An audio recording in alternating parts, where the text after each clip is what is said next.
Hello, everybody. Welcome to Nintendo Pow Block here on Bossverse Network. I'm your host, and lots of excited Eddie Reed. Joining me is the one, the only bossman himself, Mr. Corey Dirrig. Hello, good sir. Hello.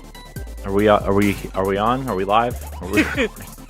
We are recording, everybody. Yes, Corey, we are doing it live.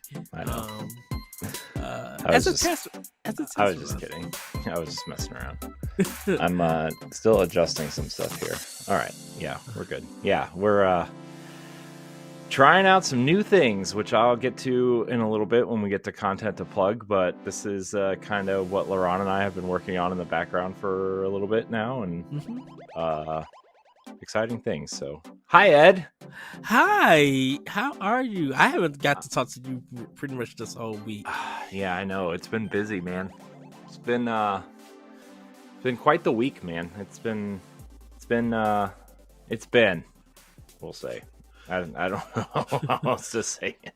Like I know there was one day this week we just didn't say anything, and then I was just like, and I know I should be reaching out more to you, just message you and say hi and stuff. Well, it's not just that. It's just like, I mean, work has been super busy, and then trying to get stuff lined up for Boss Rush stuff has been busy because we are, obviously prepping a lot of things for the launch and the reveal of the Switch 2, and dabbling in the live stuff again, which we're kind of testing right now.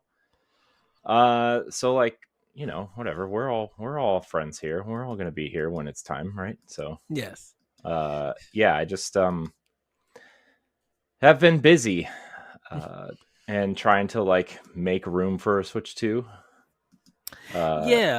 In my budget. Well, I'm trying to get stuff ready, like I said, for PAX East. I still gotta find my taxes. Yeah, that too. I can't even do my car payment yet because the website that I normally do my car payment is down, and so I'm waiting for that to get back normal. Luckily, I got to the 26th to do it, but it's just like, man, I want to get my car payment out so I don't have to worry about anything. I'm getting my hotel stuff with Cordy, getting that all together. Get next, like I said, my flight, the my business cards and all of that, just trying to get that ready. But there is there is one thing that kind of, and I got a writer banter. I meant to do it today. My body just needed to rest. I just got done working 6 days, literally this whole week. And one of my employees was just like, "Can you go in and work for me today?" I'm like, "No, I'm on my 7th day. I got to work Sunday also." Like, no, I can't work. I'm taking the day off. I've been watching the Xbox community talk about Xbox's handheld. Don't know if it's rumor or if it's been confirmed or anything, but that topic has came up. Guys, check out Xbox Casual. I know, Corey, you guys talk about it and cover it, but I kind of feel that, and I think this even happened with the Wii U, in a sense that I still think Nintendo is the number one company leading the whole video game industry, and I don't think there will ever be anyone to overtake it. Now, I know people want to probably say, "Oh, that's a really outrageous, bold statement to say," but I don't think so. I think every time Nintendo brings something out, a lot of companies want to try to, get a piece of that pie, get a piece of that cake. And I think with the success of the Nintendo Switch and the success of them being in the console business and handheld business, everybody wants to kind of go that route because there is money there, in a sense. And I think that I really don't think there will be no company, no one in the video game industry that would ever beat Nintendo. Not even, I don't even think PC would ever do it. And the reason why that reason I say is because the PC market has kind of moved to, and this may be a dig at Steam and stuff, has failed in a sense that where Nintendo succeeded, and now that Nintendo has shown success with the Switch, Steam or Valve, in a sense, has gone that route and gave that option of handheld gaming because their past hardware stuff outside of PCs and laptops have never worked. It just didn't go nowhere. And so I kind of want to write a banner of why Nintendo will always be number one. Even with the Switch 2, they'll probably still be number one, where a lot of companies will want to get their hands on, once again, a piece of that pie and be somewhat like Nintendo Mm-hmm. or follow that business plan. Because like with the Wii U, you had smart glass. You had the PlayStation Vita, I think they was doing kind of the, your game on your console to your handheld in a sense. So I kind of wonder if it wasn't for Nintendo having the Wii U out, even getting to the Switch, I don't think other companies would start trying to copy each other or anything, or copy a business plan to make them successful. Yeah. Yeah, Nintendo is it's going to be really fascinating to see this handheld PC market grow, and specifically Xbox's approach to it, right? Because like, Mm-hmm. I mean, we'll probably talk about it on an expansion pass or a one up episode coming up soon, but like, Yeah. Microsoft is trying to merge their Xbox ecosystem with their Windows ecosystem Mm-hmm. and still allow like Xbox 360 games and original Xbox games, like digital versions of those games, to work on PC, Yes. right? Which is like probably some sort of licensing nightmare, but also something that they are have what I've been hearing is that they're working to integrate the Xbox ecosystem and everything surrounding it into Windows 12, which is launching sometime soonish, probably around the time the next Xbox launches, I'm assuming. But Is like, that going to be? I wonder if that's a free update for everybody. I don't know. I don't Hmm. use Windows, so I don't know. Can't tell you. I'll probably talk to them around about that there. Yeah. Uh, so that's going to be real. That, like, if they can do that successfully, Mm-hmm. and like the next Xbox be like a user friendly like PC under your TV, and like the handheld can like be a handheld PC, and like they kind of talk to each other and talk to the Xboxes, and you can also have Steam and Epic Game Store installed on there. Like, the Yeah. fact that you can get PlayStation exclusives on there now too, right? Like, Right. there's like a whole gamut of things that is like really fascinating with this Xbox side of things. And like, I don't know, man, it seems very complicated, and just something I just, as much as I really love Xbox, like, the fact that like I don't really want to do the whole PC thing, and like, it's really gonna, I don't know, change the way I feel about, really trying to put Xbox next generation stuff. So I don't know. We'll see when it happens. Who knows? Who knows if Yeah. Microsoft can even pull it off, right? Like, And if Microsoft can pull it off, that would be somewhat 2/3 of the universal gaming. And reason why I say that because of course you would have Xbox, but you would have PC games only, and you have Sony through Steam. You wouldn't have really Nintendo or anything. If Nintendo did allow something like that happening through a piece through like Steam or something, then Xbox would literally become the universal system to play games. yeah, But except for Nintendo games, right? I mean, right, I mean, if Nintendo had allowed it through Steam, like their digital hmm versions of games through Steam or hmm whatever, you, Xbox will become the universal thing. yeah, which is crazy because this was actually the pitch for the original Xbox. That's how they got it greenlit. Was like, we want to build a PC for the living room, Yeah, because and Bill Gates said do it because obviously PlayStation 2 was coming and they had the term browser on their user interface, right? Remember that where it was Yeah. really just like you could search your memory cards and nothing else. But Microsoft took that as they were going to put the internet on PlayStation 2, which obviously they did eventually. But like, that's why the original Xbox got greenlit, was the promise of a PC in the living room. Like, they were thinking like, oh, we're going to do Excel on on the Xbox in the living room. And then they ended up like pulling all that at the last like the last 6 months of development, and like Bill Gates and what's his name? God, the eccentric. It's like you know who I'm talking Peter about. Monologue. No.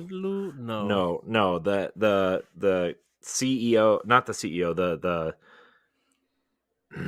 this is really bothering me. Anyways, they were really mad and almost pulled the plug on the original Xbox, but they kind of had to do it anyway, and obviously it became what it was, right? But like, yeah, man. And then we saw Bill Gates dancing with The Rock on a stage somewhere.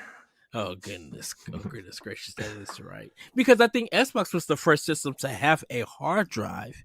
Yeah, in its system. Mm-hmm. Yeah, a 20 gig hard drive. Crazy, and you could rip your CDs onto there and play them while you listen to your own soundtracks while you're man.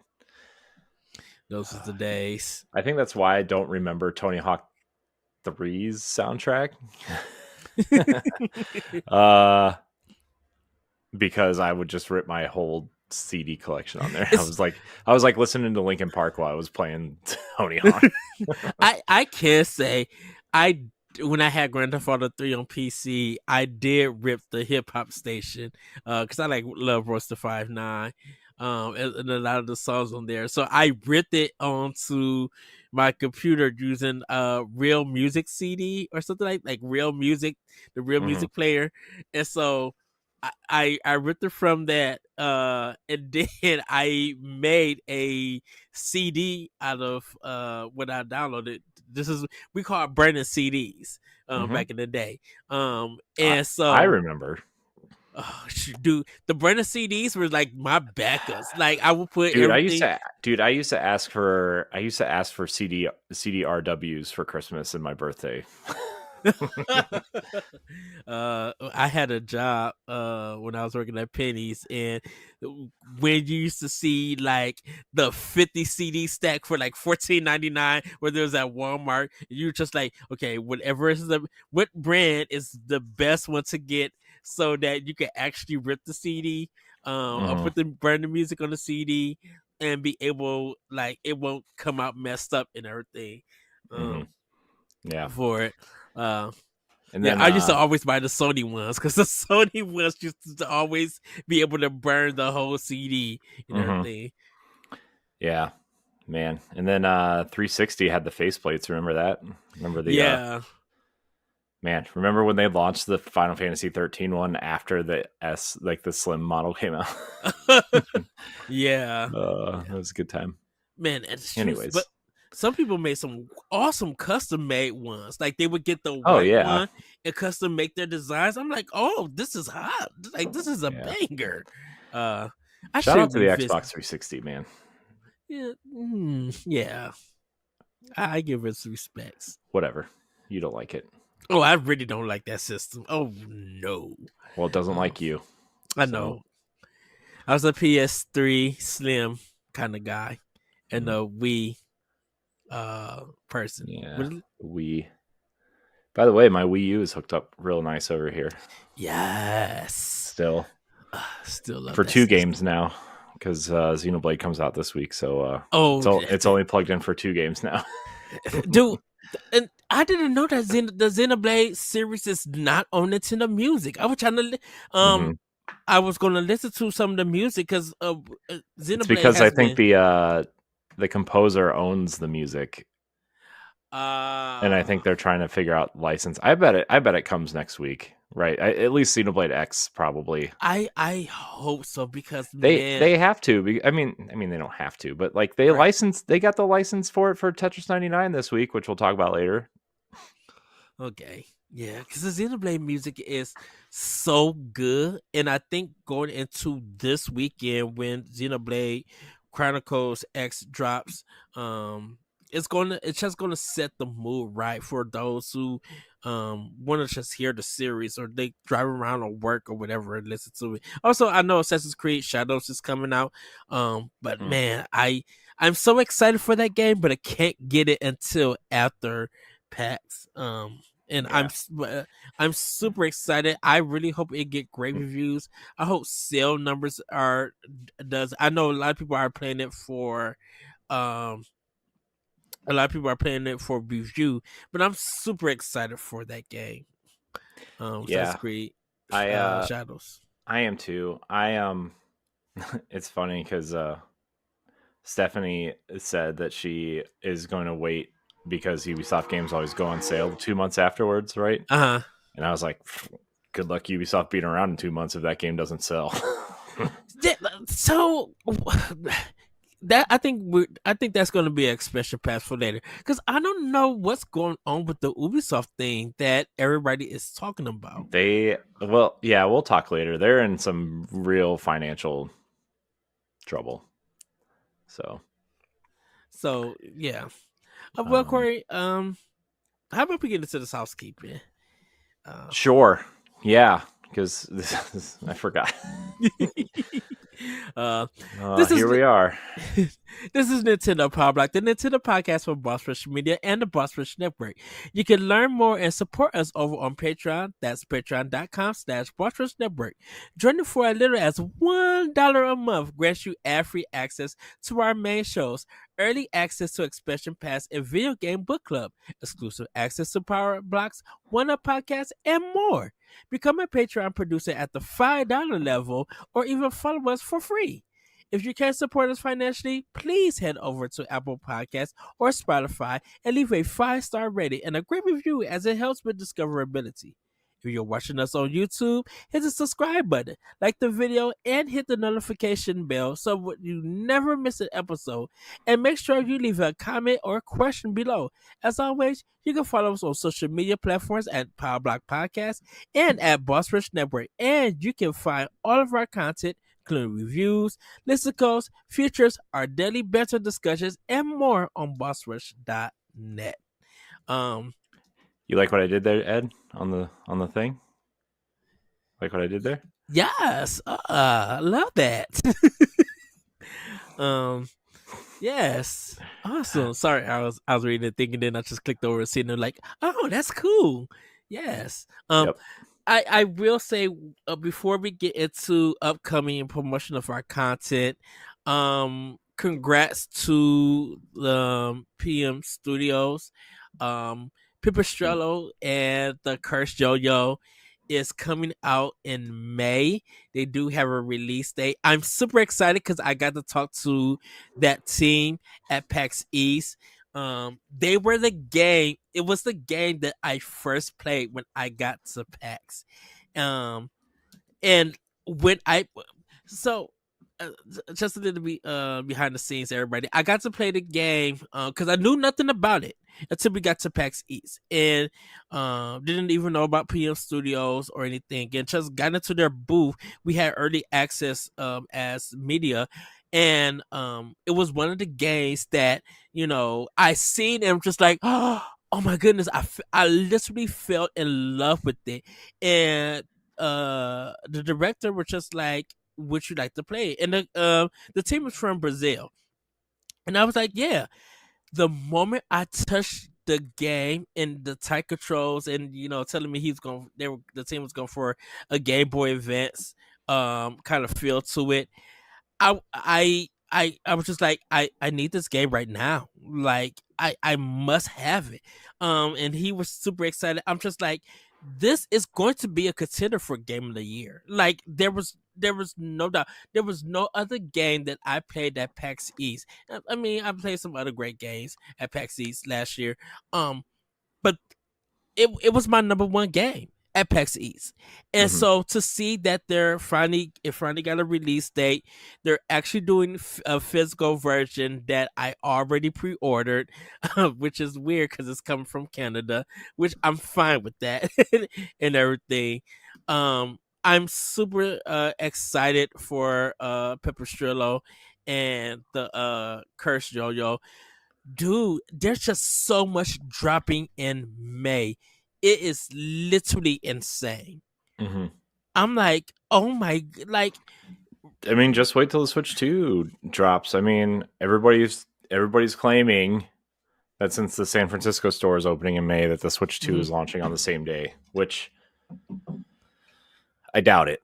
But, you know, yeah. if it does, I mean, I wonder how many things are going to move. Quickly. Yeah. So it's May 28th. It's releasing on console. There's a demo available.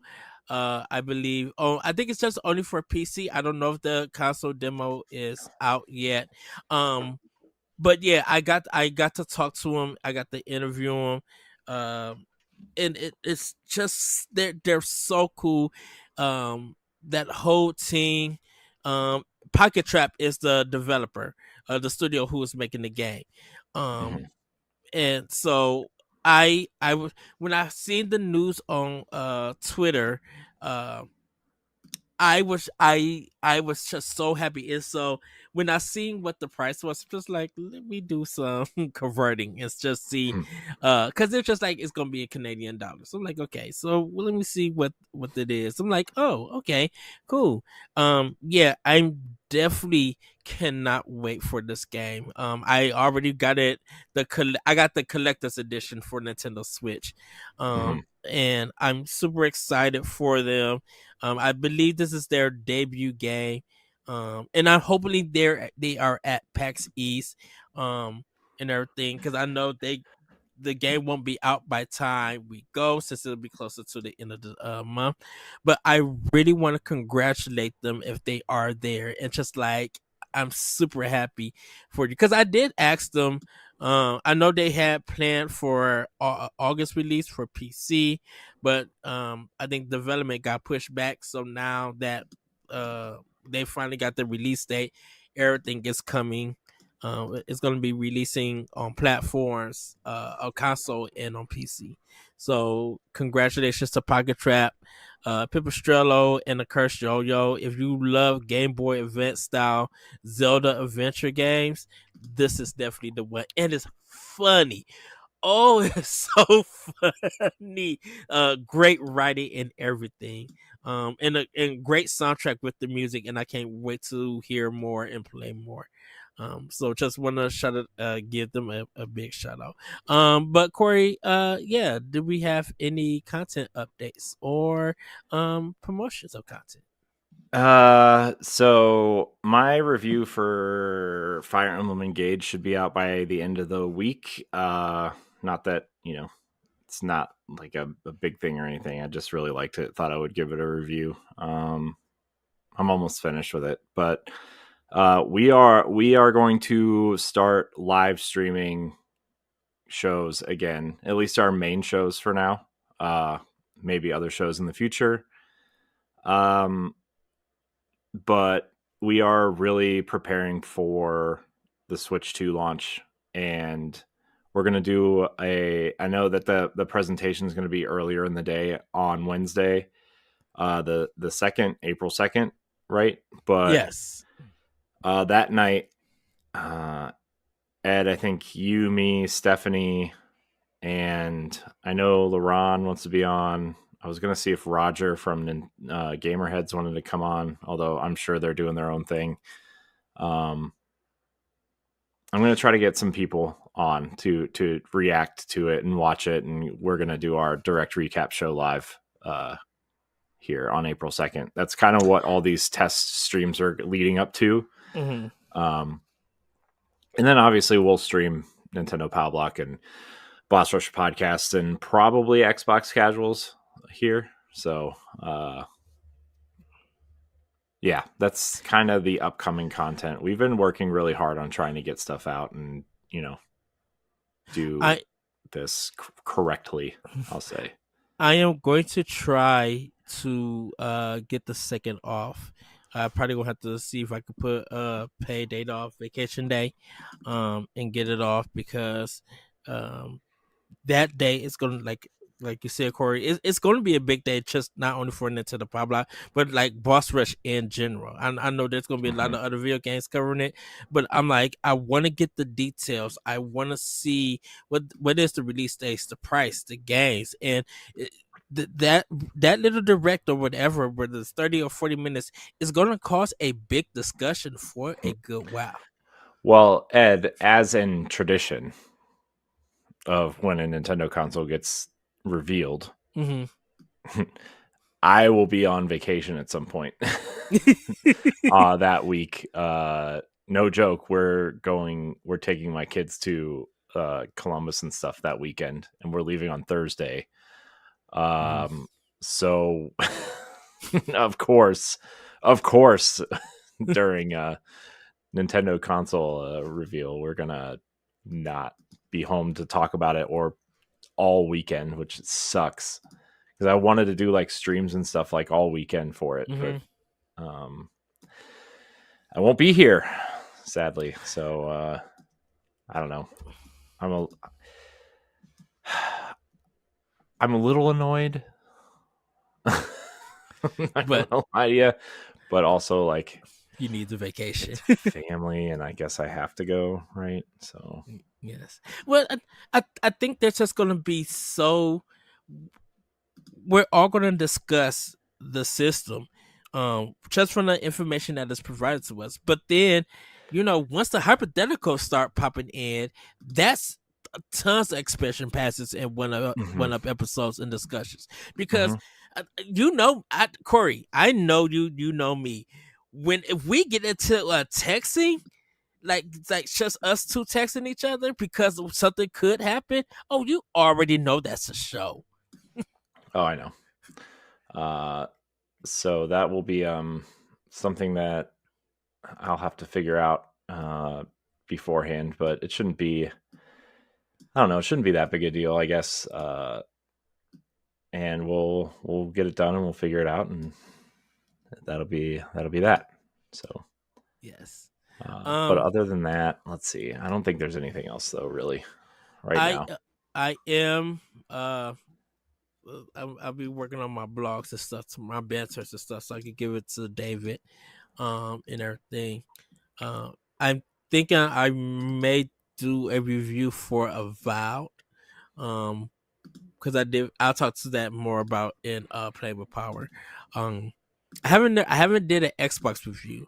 I did PlayStation and Nintendo, and I think and sometimes some of the games have been multiplayer games.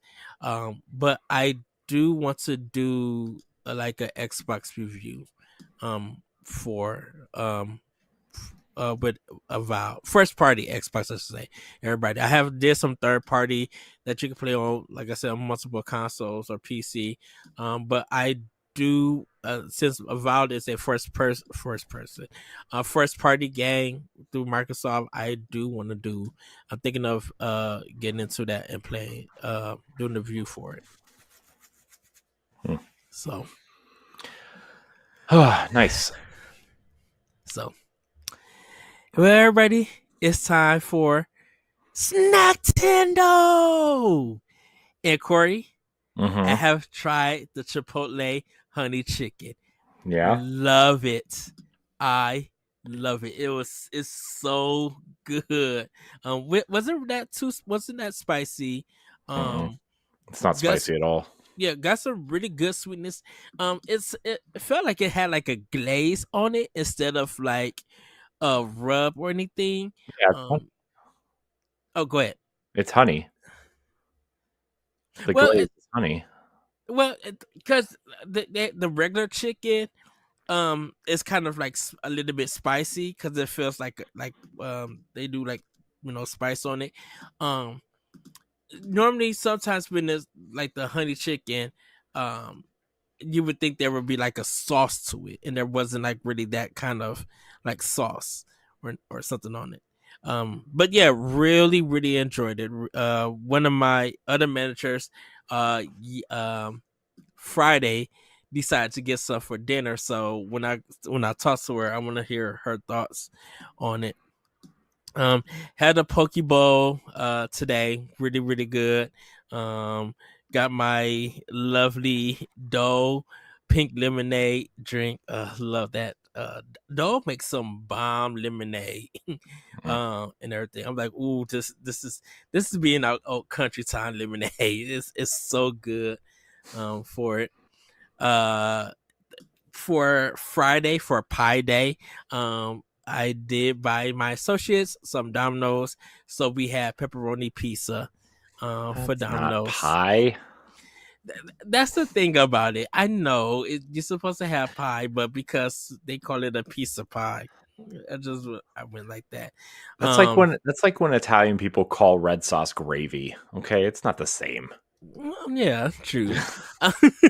But we had Domino's, and then I haven't tried the um Parmesan stuffed crust from Domino's. It just came out. I just seen it, so I had to give it a try real soon. Mm. But it's like an extra $4. I'm like, dang, okay.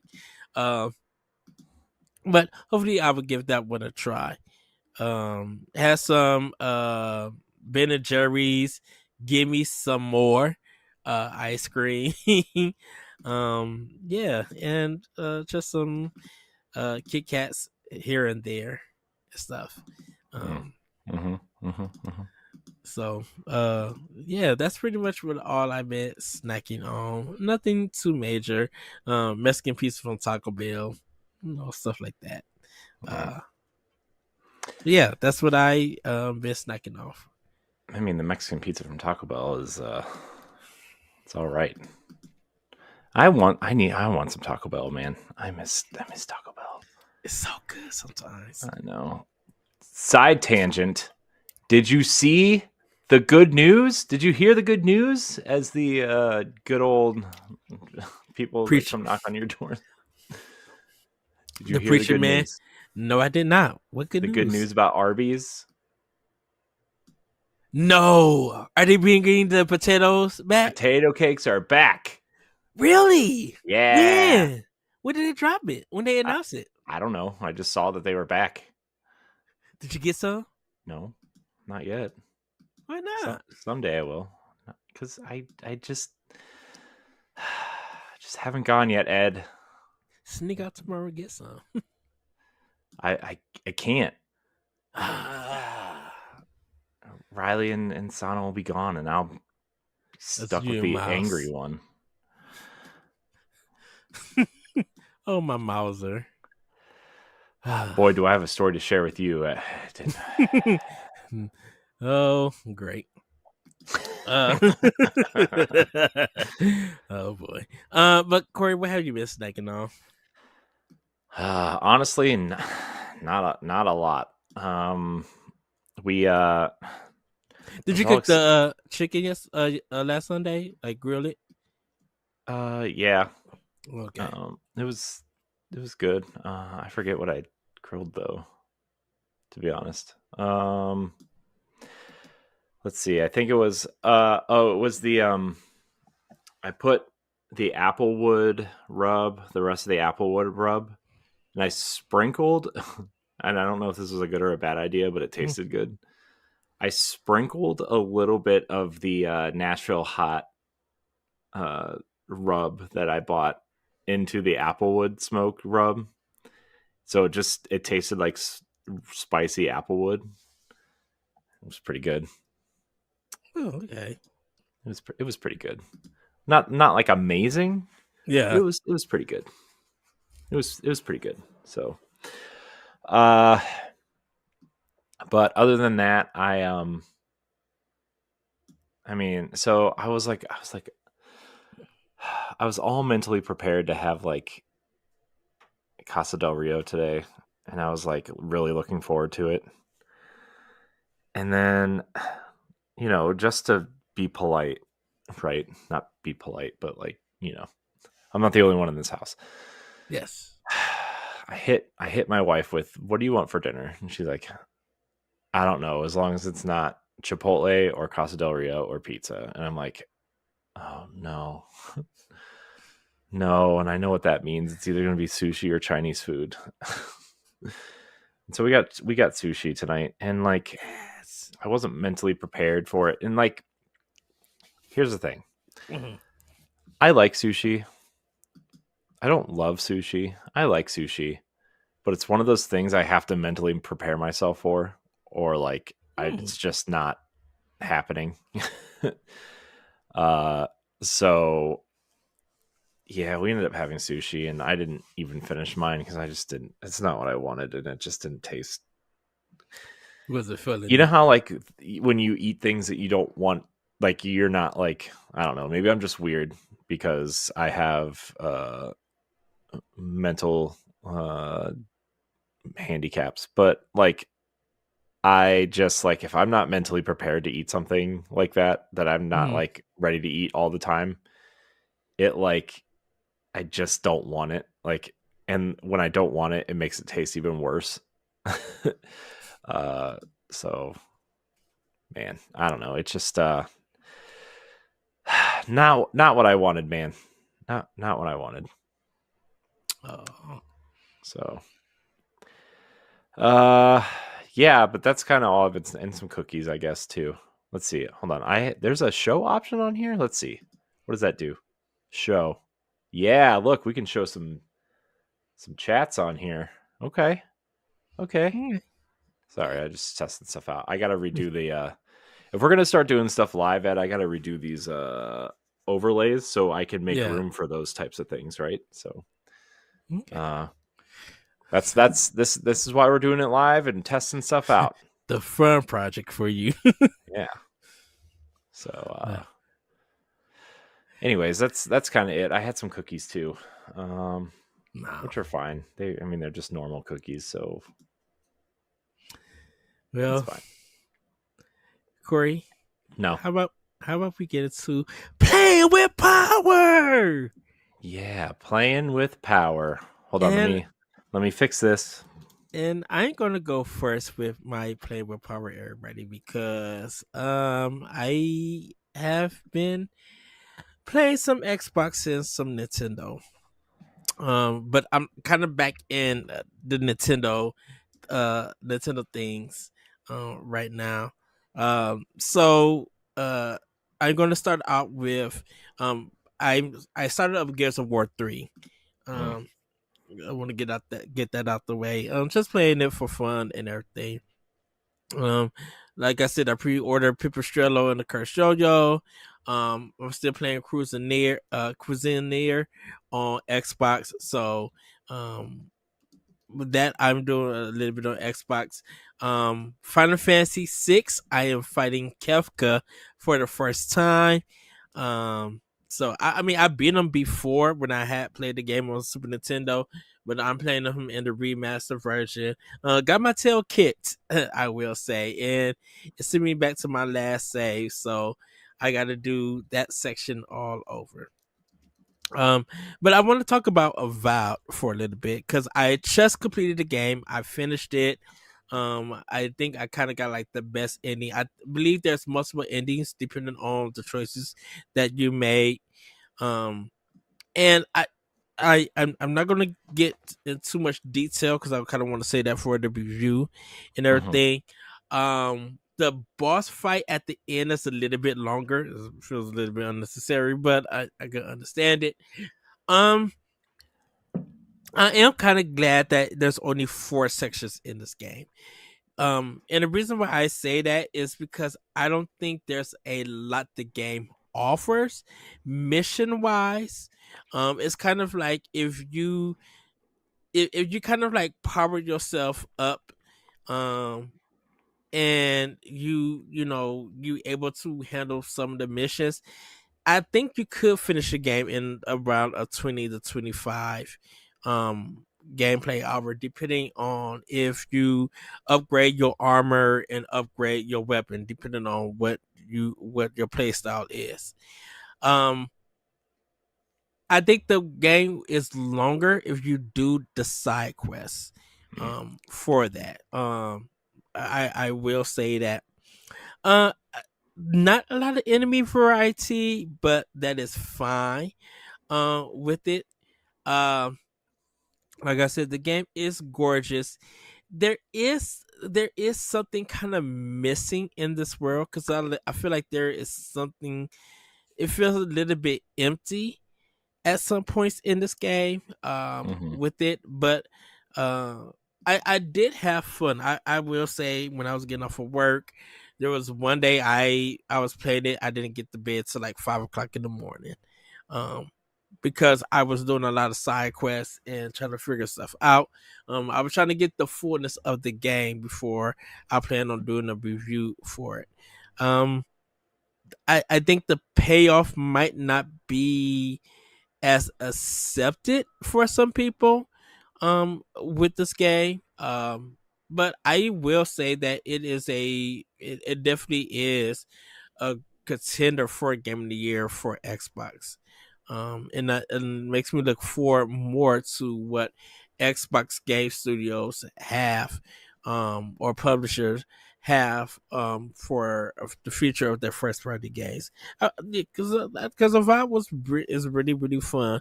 I know David has started it, um, started playing it, and I think someone else was playing it. Um, let's see. Um, do, do, do, do. Yeah. Um, do, do, do, do. Naru was also is also playing it. Mm. Um, when for my writing team. So yeah, I want to write a review for it. But I enjoy it for what I played.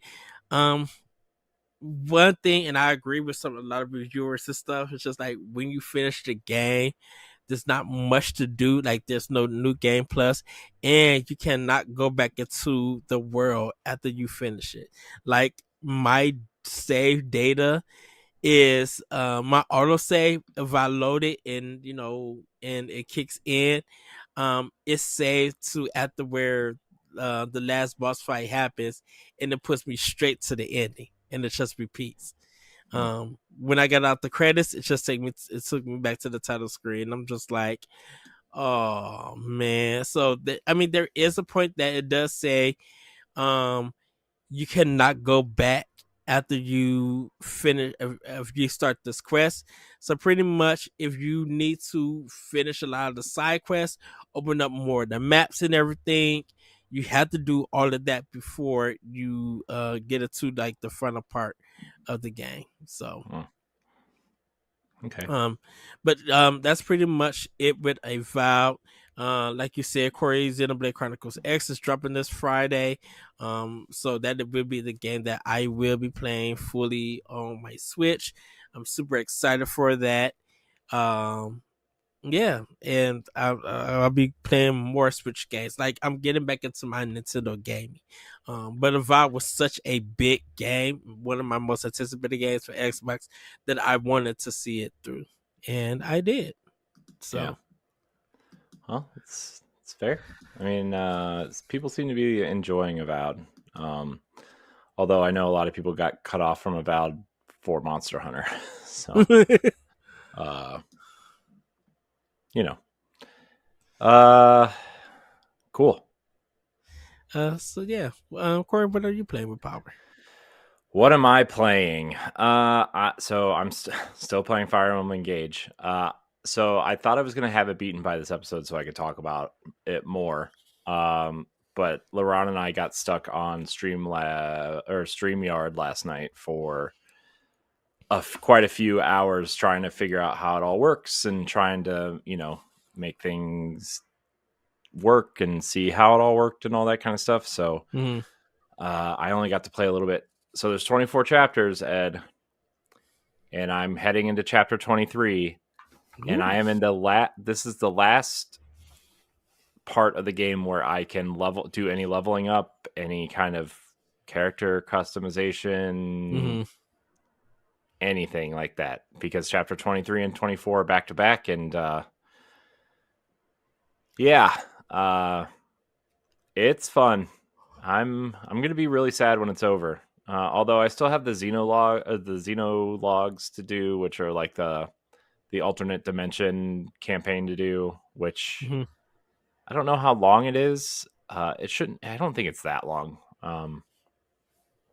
And there's no like extra stuff to do in it, so I'll end up doing that before I wrap it all up, just because I want to see what the alternate story looks like. But um, I'm going to be really sad when this is over. I actually feel like I'm a little bit more attached to some of these characters than I was with Three Houses, um, in some ways.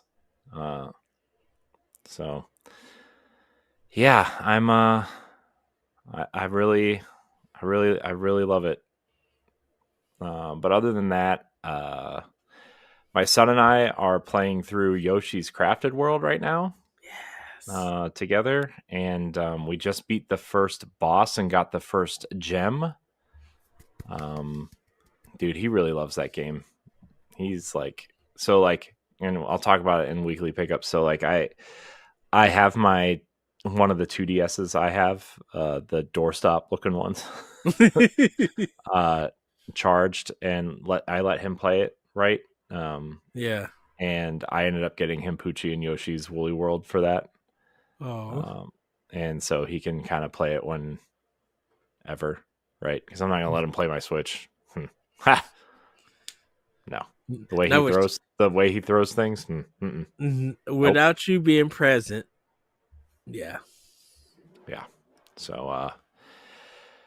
So yeah, we also, I think I might have mentioned this last week, but if not, we did beat the Power Rangers game also. Oh, Maybe I talked about it on Boss Rush podcast. yeah, you did. I hate that game, dude. It's not good at all. It's not very good. Like Oh the side wow. scrolling beat 'em ups parts are serviceable. They're fine. Mm-hmm. But like the auto running Zord parts, the vehicle motorcycle terrible like road rash ripoff stages, the first person Megazord stuff is just it's it's it's bad. Um and that's like all I can say about it. And we keep playing it because my son loves Power Rangers. He's like really into Power Rangers right now. Um but it's really infuriating because like I'm like kind of studying it. I'm like, why does this part feel so bad? And like we're doing the motorcycle vehicle part, right? And like you have to shoot 3 vehicles down, right? That's the whole Mm. mission. So we're chasing one of the vehicles and I'm shooting it. My hands aren't even on the sticks, right? And my motorcycle just starts doing one of these things. And I'm like, why is my motorcycle moving when I'm not even moving?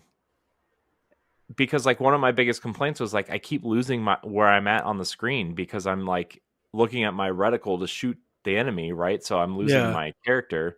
And like the reticle has like a small area from where your vehicle is, so like Yes. you can't like drive on the right side of the screen and shoot on the left side of the screen because it doesn't make sense, right? So like and like I'm literally driving behind this vehicle I'm supposed to shoot, and it just like starts just driving on its own, swerving and doing things like, no, stop, because like the other bad thing is like that wouldn't be so bad if it did that, if Yeah. the but the reticle to aim your weapon on the motorcycle is the same as the steering button or a steering stick. It's not like the right stick is your reticle and the left stick is your motorcycle, right? It's Right. like, no, it's the reticle and the motorcycle are on the same stick, so like you have to do that.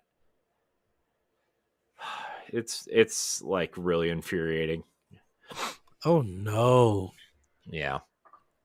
Um but you know, my son really likes it, so I struggle through it and play it, but man, once he's like, I really hope, the thing is, I like that he's really into Power Rangers, right? Because I Mm-hmm. let him play with a lot of my old toys and he's watching the show, and everything, but like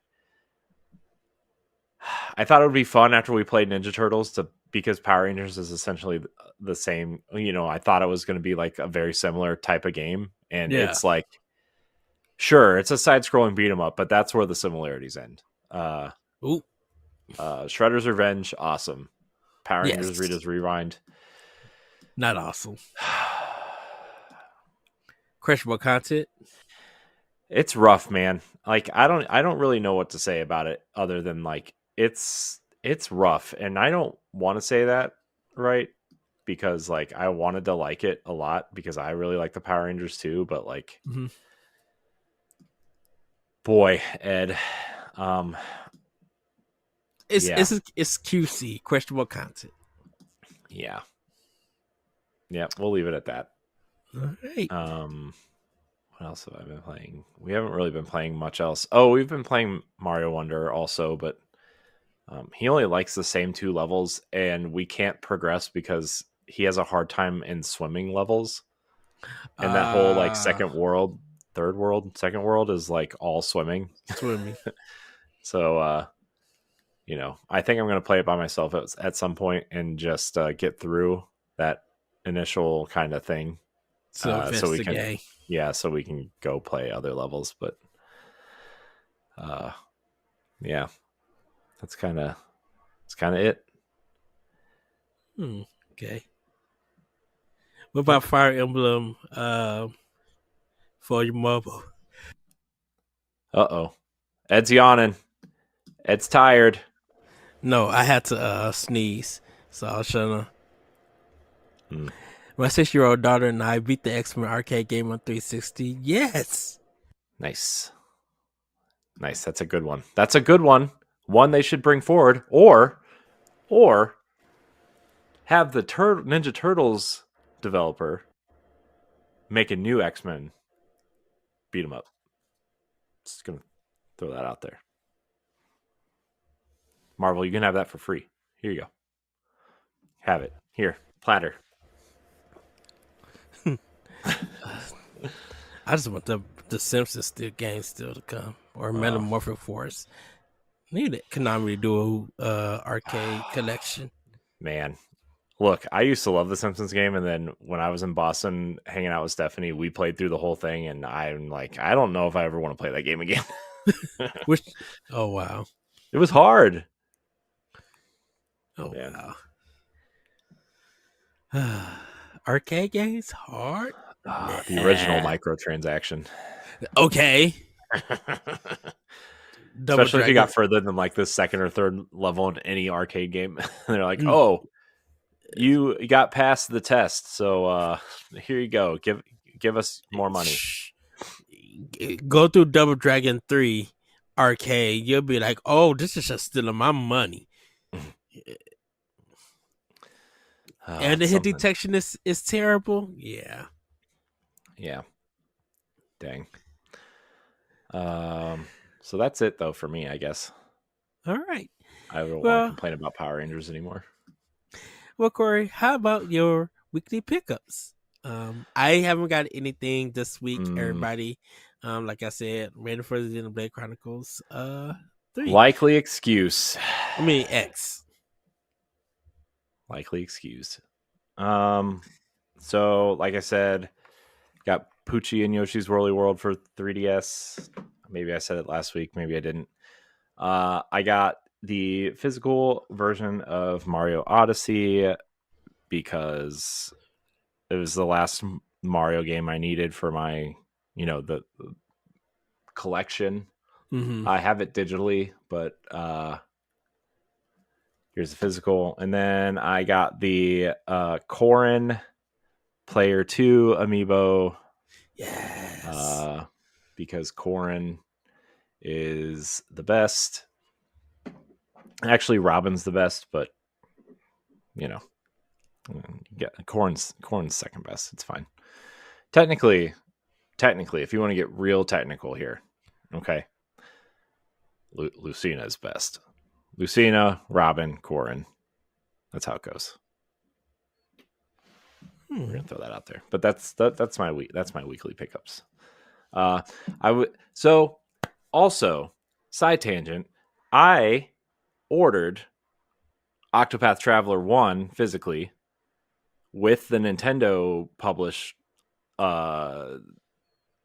on the spine, not the Square Enix one, but the Nintendo one, like a week and a half ago, and it's still not here on eBay. I'm like, where is it?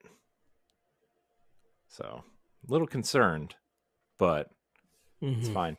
I also ordered some non Nintendo things, but we'll get into that later because my collection is growing, and I also have a whole pile of stuff over here to get rid of to make room for the things that I want / need to replace. I feel like I need to go see Jesse and be like, we need to go to Best Buy. There's some Nintendo games that's probably no one touch, and guess what? That store will have them, and maybe for cheap. I need to snack this. Yeah, our Best Buy usually has a ton of stuff, which is nice. Not Xbox though. Xbox is in. It's one section, or it's in a glass case, and that's it. Yeah, I mean, you're not kidding. Yeah.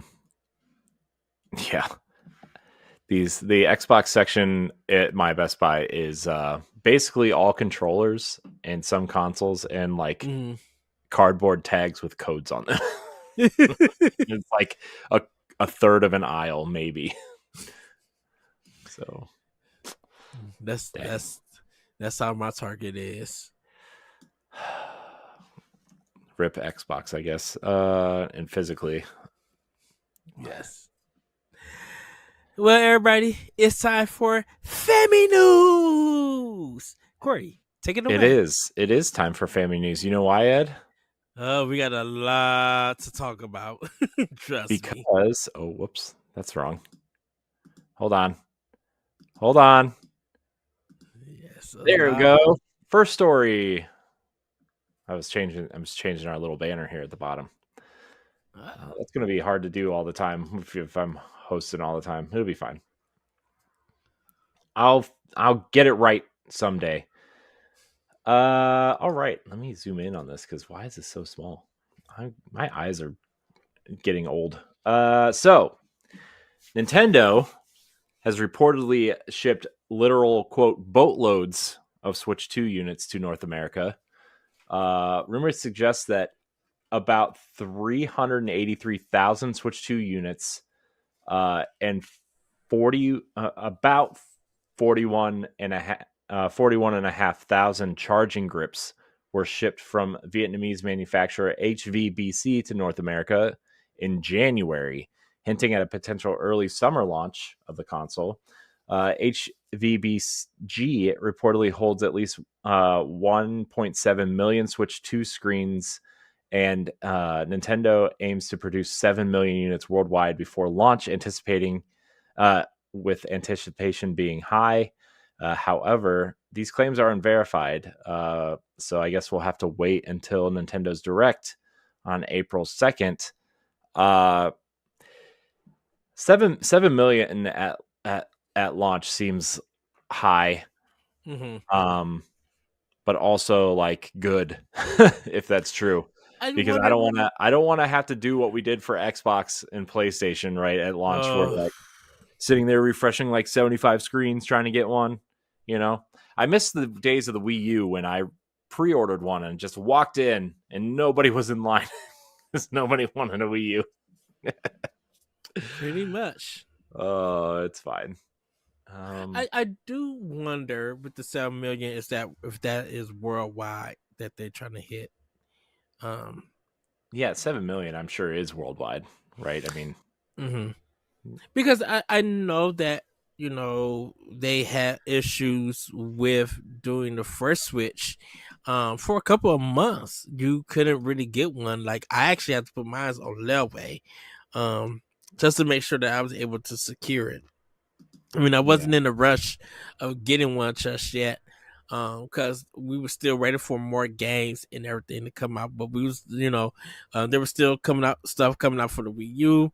We still get into some directs. We still had 3DS stuff. So when I was able to get my Switch and everything, I think that's when more of the system started being more into stock. With it. So, yeah. That's. I really don't think they have shipped any because I'm just like someone would have snuck a picture saying that they actually had one. So Well, not necessarily, right? Because I they're in crates and stuff, right? There are images of the Switch 2 roaming around not America, if you look, mhm. right? But like if you're getting crates and like boxes of these things to sit in a warehouse until they're shipped off to the stores, right? Like I nobody's gonna open a massive crate to take pictures of these things. I I think somebody would. They would risk their job and get in trouble with Nintendo just to have the scoop on it.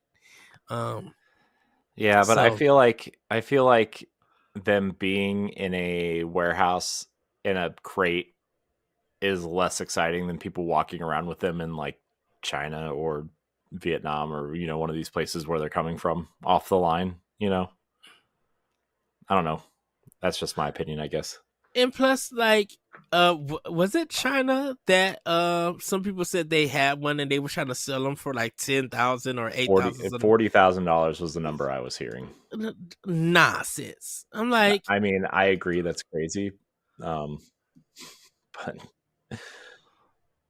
people want these things, man. I don't really know what else to say. It's crazy out there. it is so weird. Some certain players, I would say, didn't want a Nintendo console at all. Had viewpoints from, and then the Switch changed the industry, like I said at the beginning of the show, and with the sale numbers still increasing, which I think they're like almost to it. I think they need to do 6 or 7 more million sales of the Switch, and a little bit after that, and they could beat PlayStation 2. So Sony cannot do no shenanigans trying to up the number and everything. I think possibility that if Nintendo could hit it, Switch will be the best selling console in the world, I think, or in North. We already beat North America, but it would be the best seller in the world. Mm-hmm. So that's Yeah. saying a lot. But I yeah, anticipate Switch 2 being quite the hot ticket item. yeah, So. All right. Our next story, Ed, kind of still has to do with the Switch 2. Switch 2, according to certain reports, will likely be $400 or more. Not because of how expensive it is to create, but more due to tariffs, apparently. So, analysts are predicting that Switch 2 will be the biggest console launch in history, with a potential price of $400 or more, despite challenges like U.S. tariffs. Experts expect the system to sell in large quantities from day one, with a strong lineup of games, including a new Mario Kart, predicted a new 3D Mario, and then obviously Switch games like Pokemon Legends ZA and Metroid Prime 4 also being playable on the console. Price estimates range from $399 to $499.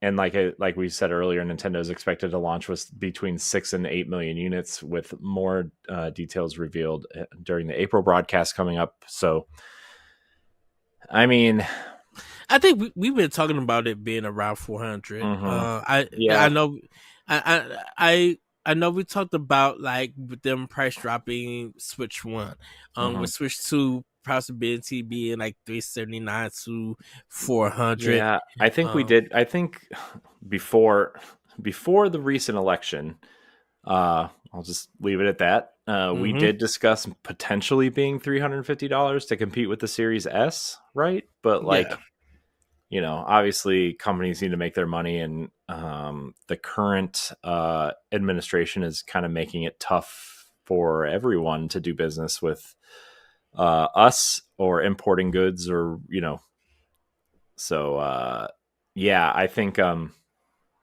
I still think it's going to be about $400. yeah. That's kind of like the OLED Switch is $350, right? So like $400 isn't that big of a jump for a new console, right? It's my thing is like how are they going to drop the price of the original Switch? Like to me, like to drop the Switch Lite to like $99 would be insanely awesome. Yeah, especially if you want to try to have less production of the old hardware, like you trying to get it out of warehouses and stuff like that. Yeah, That would be a good way to sell more. It would definitely help the sales of the Switch. Beat I mean help that record number goal that a lot of us, not Nintendo so much, a lot of us is hoping to happen. Um by dropping the prices and stuff, and because once all of that is out, all those games are out and everything, people will have a big we have all the stuff on the eShop. If there are still physical copies of games that you could find in different stores, people could go and snag those, and you could have a very strong library. With the and plus the SD cards and stuff will still be available, and some accessories. So I feel like there still is a chance of people who want to have a backup Switch, or who are new to Switch, or get their parents or other friends a Nintendo Switch, that a price drop in the system will help more of those sales. With the yeah. $400 price point for a Switch 2, I think with everything that's in it, probably the new tech, the things that the things that's probably like functionality that system would use once we learn on the second about it, I think would justify a $400 price point. And I'm not saying that Series S would probably be the best option over Nintendo Switch 2. But I think if you look at some of the Digital Foundry games about Series S and some of their games and stuff, I think Switch 2 would probably be the better option that possibility could overtake the Series S.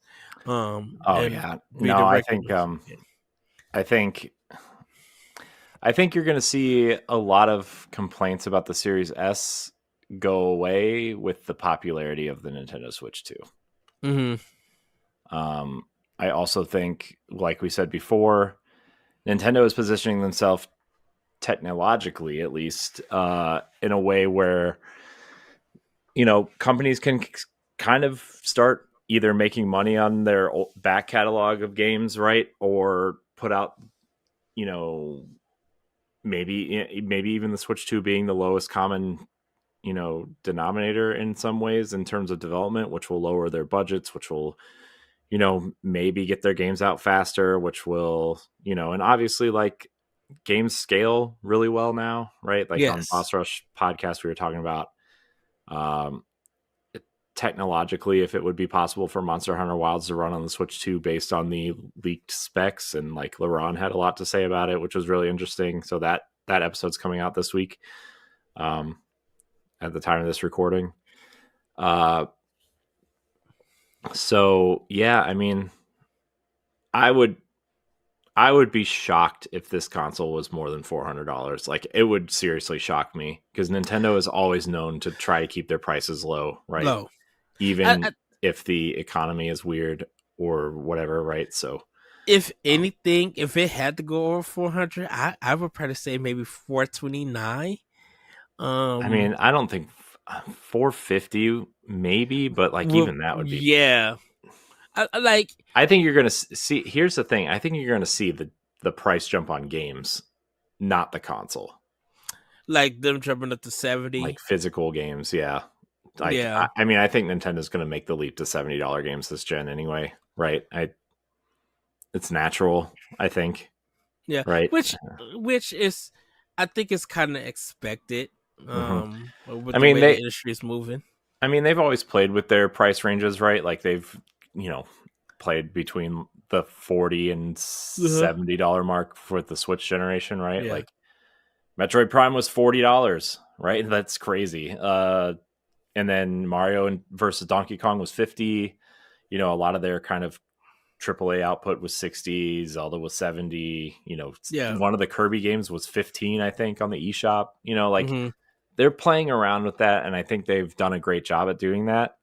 But I think their tentpole titles are definitely going to be $70 this generation. Yeah.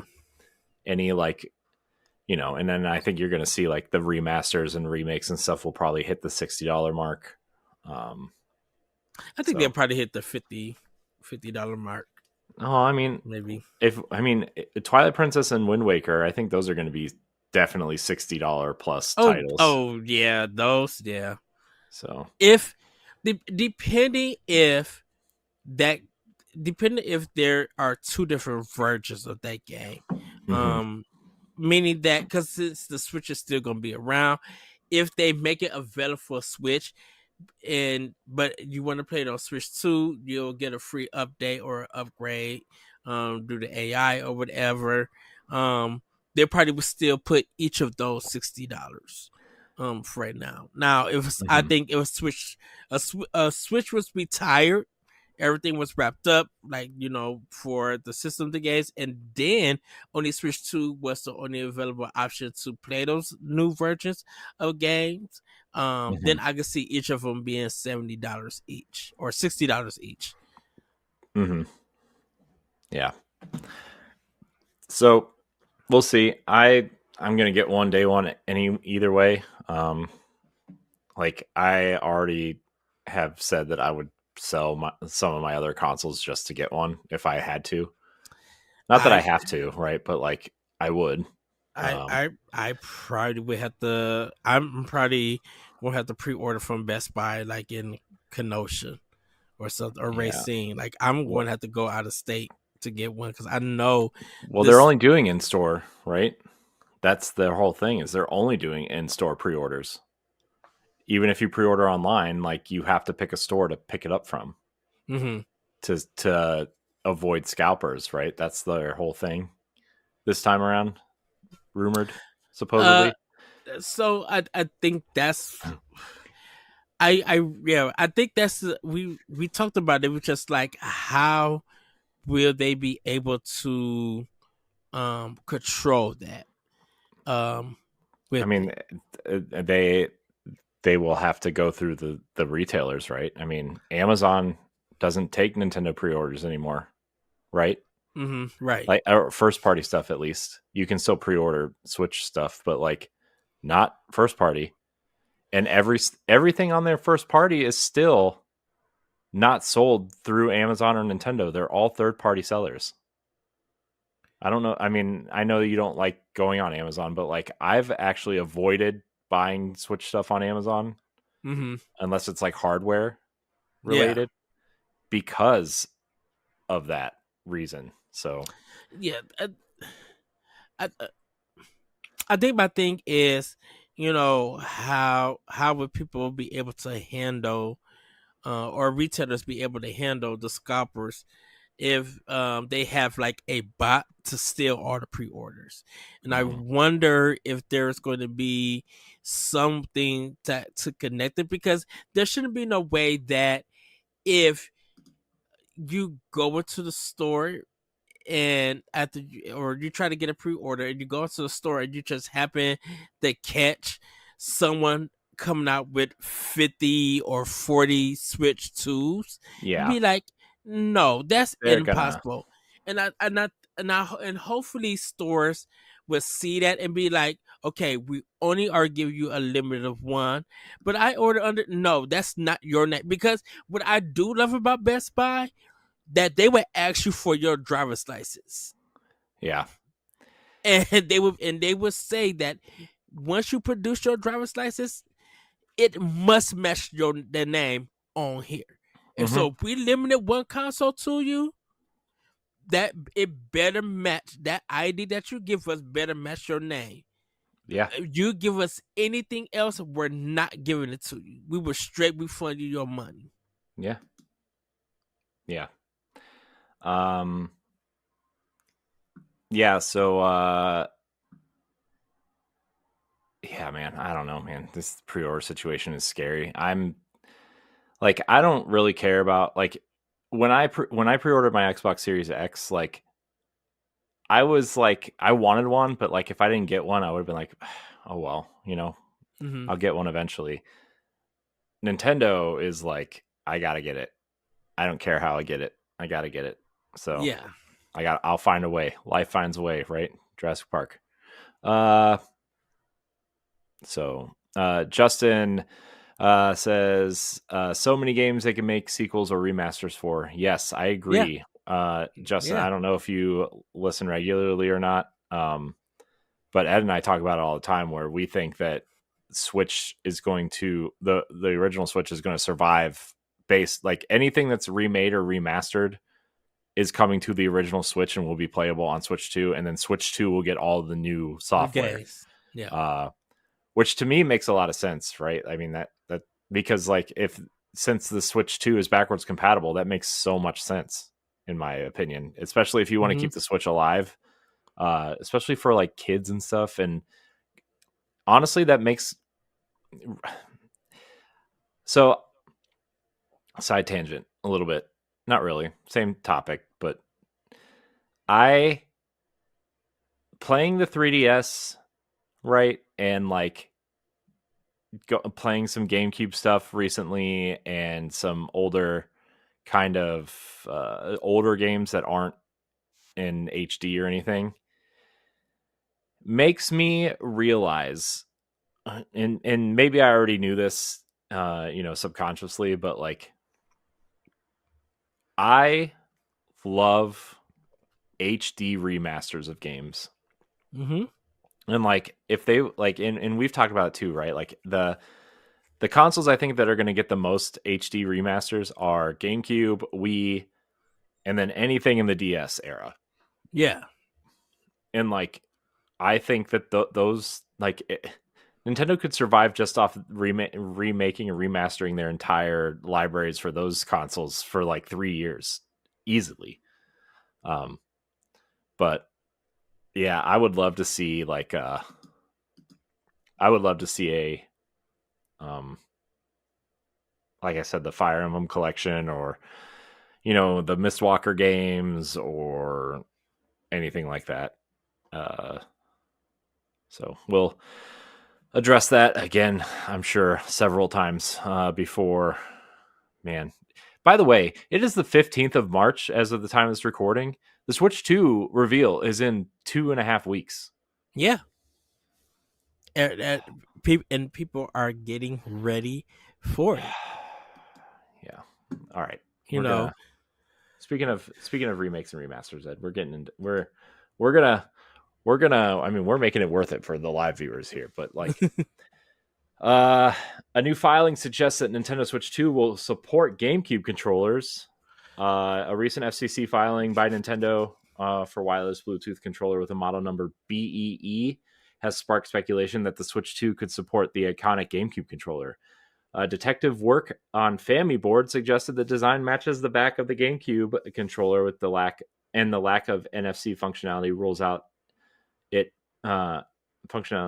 it being a Switch 2 Pro controller. With Nintendo's history of reworking classic controllers for Switch Online, fans are hopeful GameCube support will be revealed at the April Direct. So, before you go, Ed, this was also a Wii thing, a Wii U thing, and a Switch thing. If you remember, they made GameCube controllers for the Wii U and the Nintendo Switch called Smash Pads. And that you had to buy that dumb adapter, right? Which I have 2 of for some reason, to use GameCube controllers.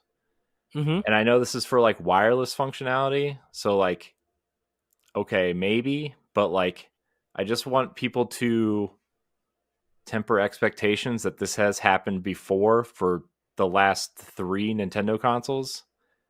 And because they made those white GameCube controllers for the Wii, remember? Like that limited run for like 6 months, they made the white ones. Yes. And I have one, and it's awesome. And I don't use it because I don't want it to get dirty. Understandable. Not that I'm like a dirty person, but you know how white gets.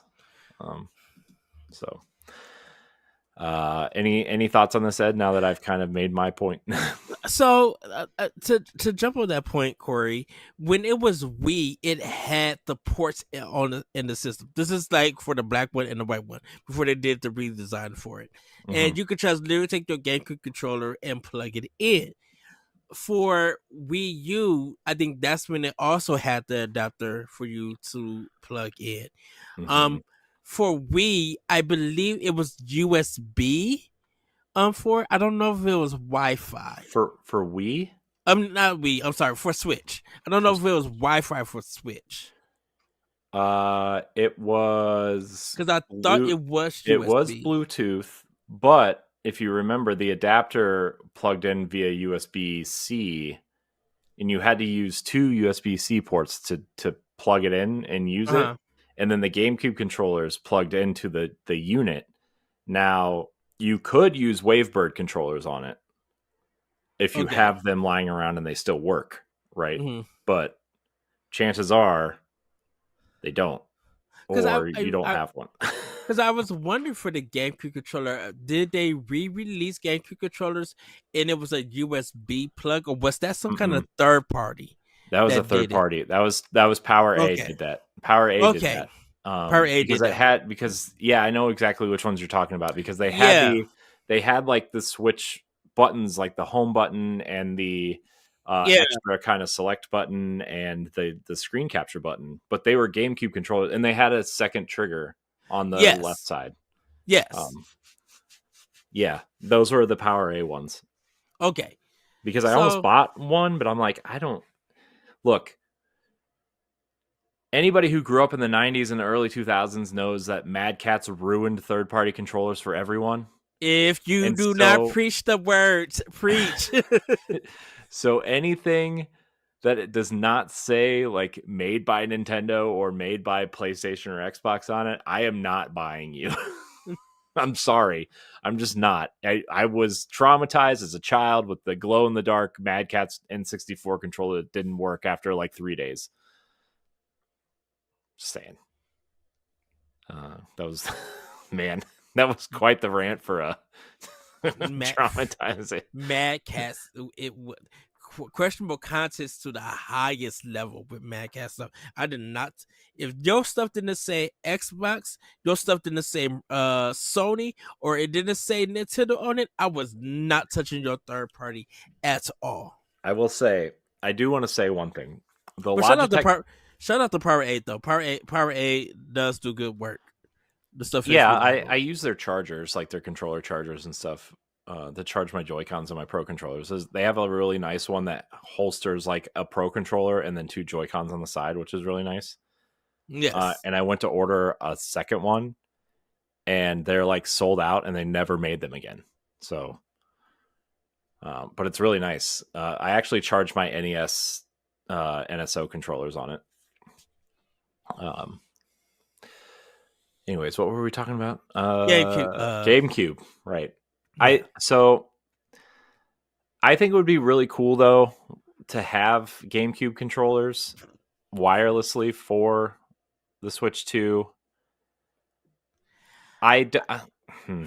I don't. So, Here's the thing. I think their NSO stuff, and I'm in the minority here, right? and that's where I was about to go with it. I think NSO with GameCube releasing on NSO would be the only reason Mhm. for them to do it, because I'm like, when it Right. comes to GameCube controllers, it's really for Smash. hmm I mean, that's it. I mean, you can also play Twilight Princess HD and Wind Waker HD on Wii U with them, Mm-hmm. which is interesting. But I think I'm the only one that's in the minority here. Is that like I think NSO. I really think NSO should stop with N64. I think GameCube and up needs remastered, in my opinion, because that's when Nintendo really starts finding their art style and their like Mm-hmm. kind of vibe going forward with games, right? And like I don't know, and I know that's just me, and I know people want GameCube stuff. So Uh, I don't mind that. Um, I think I get what you're talking about from Nintendo themselves, not Yeah. because like I would love to see Sega CD on there. I would love to see, of course, Dreamcast. I would love Mm-hmm. to see Saturn on there. 3 Duo, Mm-hmm. TurboGrafx 16, the Turbo Duo. Like, Mm-hmm. I would love to see all of that stuff. The Famicom, Dreamcast even. yeah, Dreamcast. Um, what was the Famicom disc? Um, the The Famicom, Famicom disk drive. yes, or wasn't there? I know there was a disc drive for the N64 that never came The out here. 64DD. Yeah. 64DD. I thought there was something for Super Nintendo. Um, The BTS, the satellite stuff, that because they had yeah, stuff for Link, like they had a Zelda game for it and a Metroid game for it, I think. yes, that I think stuff like that. If they were able to get on NSO online, or NSO, I should say, not online, not online, online. If they were able to get that, that definitely would make it worth the subscription to it. If they want to get into GameCube, that's fine.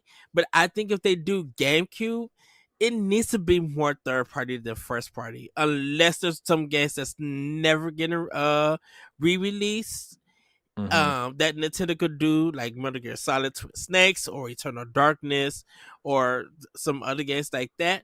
If those are not going to get re-released or anything, then yes, put it on NSO for GameCube.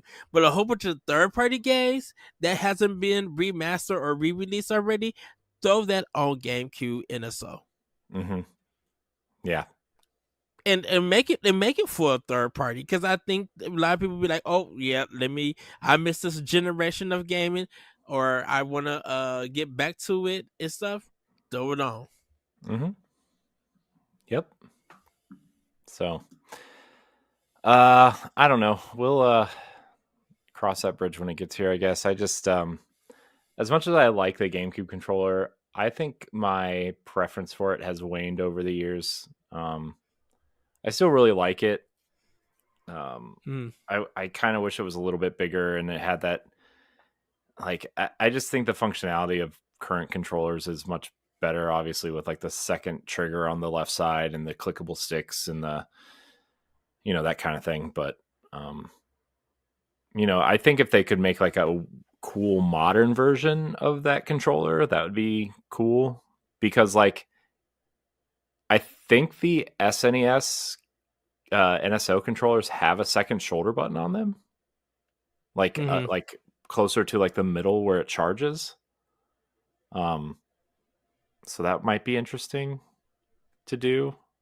But again, we'll cross that bridge when it gets here, right? So, Yes. um, let's move on. We got some big bills to talk about here, Ed. Niantic has sold their gaming division, including Pokemon Go for $3.5 billion US. That's a lot of Washingtons. Um, That seems so low. that seems like a lot. What are you talking about? You got to remember though, for how popular Pokemon Go is, everything else they've ever done since then has failed, and half of them have shut down. So, Niantic has sold its gaming division, including popular titles like Pokemon Go, Pikmin Bloom, and Monster Hunter Now, to mobile developer Scopely for $3.5 billion. Scopely, owned by the Saudi Arabia Savvy Games Group, plans to continue supporting these games and their development teams, aiming to preserve their original vision and community engagement. Saudi Arabia is broadening their strategy to invest in gaming industry, which is people are not thrilled about, but Yeah. we'll leave the political talk out of it for now, and we will discuss this sale. Reason I say that is too low, I feel like they're I feel like the gaming division generated a lot of money past 3.5 billion. Just I with mean, it Pokemon over Go. yeah, but you got to remember, Pokemon Go came out 9 years ago. I know that, but I would think that they would. I mean, okay, so Pokemon Bloom was okay, didn't do much. Monster Hunter now, I think that's still going. I don't know that It's if still that it's close. kind of popular, but I'm sure Mhm. it's probably it's probably got a little bit of a bump with Monster Hunter Wilds coming out, Yeah. or people have just stopped playing it to go play Monster Hunter Wilds. Fire But Emblem. I wonder if Fire Emblem Heroes is part of it. it's not. Okay. None of Nintendo's IP are part of this. Besides Uh, Pikmin. oh yeah, Pikmin. Yeah, I guess Pikmin. Uh, but where was I going with? Oh, shoot, what was I? Where was I? Oh, they're failed games. Like the Harry Potter game they did Uh-huh. has been shut down. The Minecraft game they did, which Minecraft World shut Yeah. down. I don't know if that was them. I think that was them. Uh, and something else. They like three of their games have shut down since Pokemon Go has come out, including I think their main game, which was what Pokemon Go is based off of. So it's I don't know. Pokemon Go has kept them going, I think, for quite a bit. Pikmin Bloom is not impressive, in my opinion. I I downloaded it at some point recently, even because I was like doing a bunch of when we were talking about Nintendo's live service stuff and how that could possibly translate to Switch 2. Like, I wanted to see what Pikmin Bloom looked like in terms of that, and it just did not impress me. It is definitely a mobile game designed to be more like Pokemon Go, but uh, I don't know, man. I know a lot of these companies want to get out of gaming uh, Mm-hmm. because of how much it costs to upkeep, especially live service games. So Yeah. That worrisome, but I think the live service stuff is about to fizzle out mhm. and probably fizzle out soon. Yeah, I mean the only games that are like even successful right now, are either games that have been going for a long time, like Fortnite and Final Fantasy 14 and Yeah. WoW. Like, I mean, WoW is kind of just like on autopilot at this point. I feel like, um, I mean, even Destiny is like having a lot of trouble right now in terms of their financial situation. Obviously, with their whole thing with PlayStation Mm-hmm. uh, and Sony, it's it's hard, man. Live service games are hard, and just because everybody has a phone in their pocket doesn't mean they're going to play your mobile game, right? I True. think that's what Microsoft kind of learned with Game Pass, right? Like that they said everybody has a gaming device in their pocket, but like game, not everyone plays games on their phone, you know. Right. Uh, so I mean, it's hard, man. Fire Emblem Heroes, though, that's a mobile game. It's great. I looked at my time played on that. Granted, it has auto battle on it, and I have it on auto battle a lot to train my heroes, right? Yeah. So I'm not really playing it. I just have the app open. Oh my gosh, it. I have 120 hours in there. Oh wow. I haven't spent a penny yet, though. I should Well, probably throw them some money, though, right? Like that. you're not going to. I'm not. You're right. I bought Fire Emblem games, real games. That's good enough. Oh man, but it's really fun. I know. I have gotten to the point though where like my playtime has been limited because I've already done almost everything. So like it's really hard for me to earn stuff uh, because I've done all the stuff where you earn stuff and it just doesn't let you go back. So I have to wait for like the new event maps to pop up and everything. But anyways, not important. Yes. Any other thoughts on that, Ed, on the mobile stuff? Nope. All right. Ed said nope. Man, what a time to be alive, huh? Yeah, I just feel like that's just a low value. Bargain for Saudi Arabia. I'm not going. I'm That's all I can say about that. But man, 3.5 billion. It's see the Half the billion price of makes Bethesda. They paid basically what Sony paid for Bungie. I think Sony paid 3.6 billion. and I would be shady, but I'm not going to be. I mean, look, that I feel bad when I talk about Bungie I sometimes because I know I people that work there still, right? But like, no disrespect to Bungie, but I think the better investment was to Insomniac over Bungie. well, yeah, because they paid $275 million for Insomniac and not billions of dollars. And they recouped all that money. Dude, they did it. They recouped it after one game. Exactly. And then some. Yeah. All right, let's talk about a new Nintendo store opening in San Francisco this May. They're opening their second official U.S. store, with the first being in New York. Obviously, there is one in Seattle, but usually it's for friends and family of employees only, so it's not really open. Yeah. Yeah, it's opening on May 15th in Union Square. The store will have a range of exclusive products, events. So it's very similar. It's obvious. It's just like the Nintendo store in New York. So if you've ever been there, it's going to be that.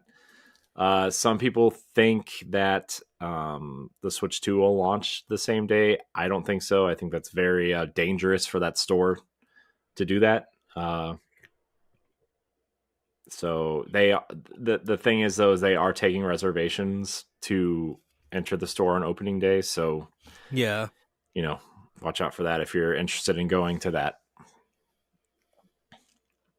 I don't really have anything else to say about that. I just Hopefully some of our friends and people that we know around the area go and share their experience with us. Yeah. I maybe if I ever go out there for work, because we go out there like once or twice a month for events, more like the like San Jose ish area and like the kind of like what's another part of San Francisco that we go? It's not San Francisco proper, but it's across the bridge on the other side. I forget. Because my brain is melting. It's fine. But I'm maybe someday if I go out there, maybe I'll go. But other than that, whatever. Cool. I wish they would open more stores, to be honest. Right. Speaking of opening, Star Wars Hunters, the kind of battle royale Star Wars game, cartoony game. This left everybody clueless. Like, wait, what? Star Wars Hunters will close its servers down later this year. The servers for Star Wars Hunters will shut down later this year, marking the end of the online support for the free-to-play mobile and Switch game. Players will no longer be able to access online features or purchase in-game content after the closure. I thought this game was kind of popular. I know Mark Carabin of Secret Friends co-op mode loves this game. Mm-hmm. So I don't know. I just kind of thought this game was like more popular, but also like they should have put it on Xbox and PlayStation and PC. I thought it was on other consoles and other hardware. Oh, no. I think they planned it at some point and then they didn't, because I thought they stopped porting it because it became popular on the other consoles and they had to support it. Yeah, it's a weird, wacky story because everybody was just like, they didn't know that the game was out, and they thought that I guess it's because of with all the updates and everything and stuff. It is one of those Disney kind of things that stuff will come out, and unless you subscribe to it and look out for that information, you would know what the updates and stuff was happening. The game didn't really get no kind of coverage or anything. They dropped it and that was it, and they moved on. I mean, I think it got some updates for new characters, but that was like sometime last year. I think 3 months after the game came out, and then nothing. Right. Yeah, I don't know, man. I don't know. I thought this game was more popular than it was, but I mentioned this to David, and I think the Star Wars video games needs to be put on hold for the next 3 years. I think I'm very over it. Just all of those games. No disrespect to Ubisoft, EA, and all of those games. Those games are Outlaws is really great as a game. I kind of feel like that should be the last one and nothing more. At least for 3 years. Just let that series rest for video games. Let that series rest on Disney Plus. Just take a break away from Star Wars because it's not hitting the way that it used to hit back in the olden days. In some of the 2000s, some of the movies are good, but I'm just like this. They really have Call of Duty this franchise, and I'm like, I think I'm done with it. Basically, just hold off for the next 3 years for all media, all things related to Star Wars, and then when 3 years are up, then bring something back for it. But right now, I'm over it. yeah. So, yeah, man. Like I said, like we just said, live service stuff is hard, and if you don't hit, I just think all these companies are just trying to like. I mean, obviously, Fortnite is a huge influence, but then like you see Lara Croft pop up in Fortnite again, and it's like, well, Fortnite's the bread and butter at this point. Like, just license your character to Fortnite and get it over with, right? Like, we'll make 70% off of that character skin and hope for the best. So, oh, Edward, these games, man. Yeah. But speaking of games, Ed, you know what time it is? Yes. Pack Watch. Here are the upcoming video games and updates you can play or experience on your Nintendo Switch this week. 3/18, we have MLB The Show 25. The very popular baseball game is coming this week, which is great. Before you go on, Corey, with that, nope. Hold on, just real quick. Did the cover of that game ever come out? Did they ever show the cover for it? Yeah, like a couple weeks ago. Like a month ago, maybe. I haven't seen the cover anywhere. Like I didn't like even you Sony could just have it. You could just Google search it, Ed. I thought only reason why because I thought Sony would poster it or say something about it and be like, "Hey, this is coming out soon" and everything. Like Sony's been quiet about this for MLB 25. This isn't 1997 where you have to wait for the next EGM to show it. Hey, leave my Mac. Well, that is true, but nah. Yeah, I just thought that Sony would start marketing this game or like even reveal it, and I haven't got nothing. Like I don't even know. Maybe Push Square probably have like in the background ads and stuff. They may have something, but this game like has literally been quiet this year. No one's been talking about it unless I've been missing out. That's why I asked about like, did they make a cover for this? Yeah. It's out there. Ignite your passion and build your very own path to greatness from high school all the way to the Hall of Fame. Along the way, connect with iconic baseball stars and fan favorite modes updated with new ways to play. Also, there is a roguelike mode in this version of the game. So you nerds out there who like those things can... I don't know. I don't even know how that works. For those players who love sports and roguelike, you have a mode now that you can enjoy. Xenoblade Chronicles X Definitive Edition is coming out on 320. Yes. The massive sci-fi adventure returns for a new generation. Explore the planet Mira and defend yourself against enemies using giant weaponized robots. The visually enhanced edition of this open world RPG contains newly added story elements and more. Very, very excited for this, Ed. Same, same. I'm really this what, Thursday? It's coming out Thursday, right? That's the new day Nintendo games come out is Thursday. So yeah. Yeah, because the 18th is Tuesday, and that's when MLB comes out. Oh, they're not doing Friday no more. Oh, okay. No, their last 4 or 5 releases have been on Thursdays. Yeah, I think the first one was Luigi's Mansion 2 HD. Was the Thursday? Maybe it was Paper Mario. When was Donkey Kong? Because I think Donkey Kong Country Returns. It was a Thursday. It was a Thursday. Okay, mm-hmm. So then Thursday, yeah.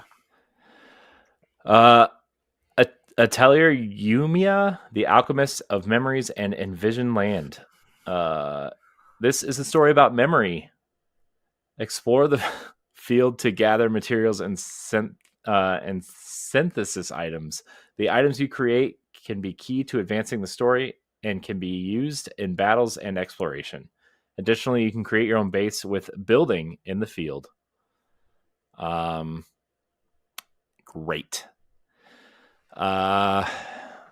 So yeah, those are the major games coming out this week. I looked on the eShop. It's a bunch of questionable, not safe for work, AI driven games. And so if you want that slap, that's also coming out, but we will not be talking about it here. A lot of game updates and expansions this week, Ed. All right. What do we got? So a lot of these are more game updates than DLC, but there's some DLC in here too. Let's see. Ender Magnolia, Bloom in the Mist has released a free 1.1.0 update, adding a boss rush mode. Thanks, guys. Thanks for adding us to your game. A boss rematch and new game plus, along with new relic upgrades and bug fixes. The update is live on Steam now and should be out on consoles by the time this episode comes out to podcast feeds. So keep that in mind. If it's not out as of now, it should be soon. Splatoon 3's version 9.3.0 update arrives this week, featuring weapon adjustments, Splatfest changes, bug fixes, and hints at future battle balance tweaks. Vampire Survivors massive free update in version 1.13 arrives in March, promising new characters, weapons, and references. The cross-save support launches alongside it. The Switch version will receive this cross-save support feature in a later hotfix, so you can take your Vampire Survivors save everywhere.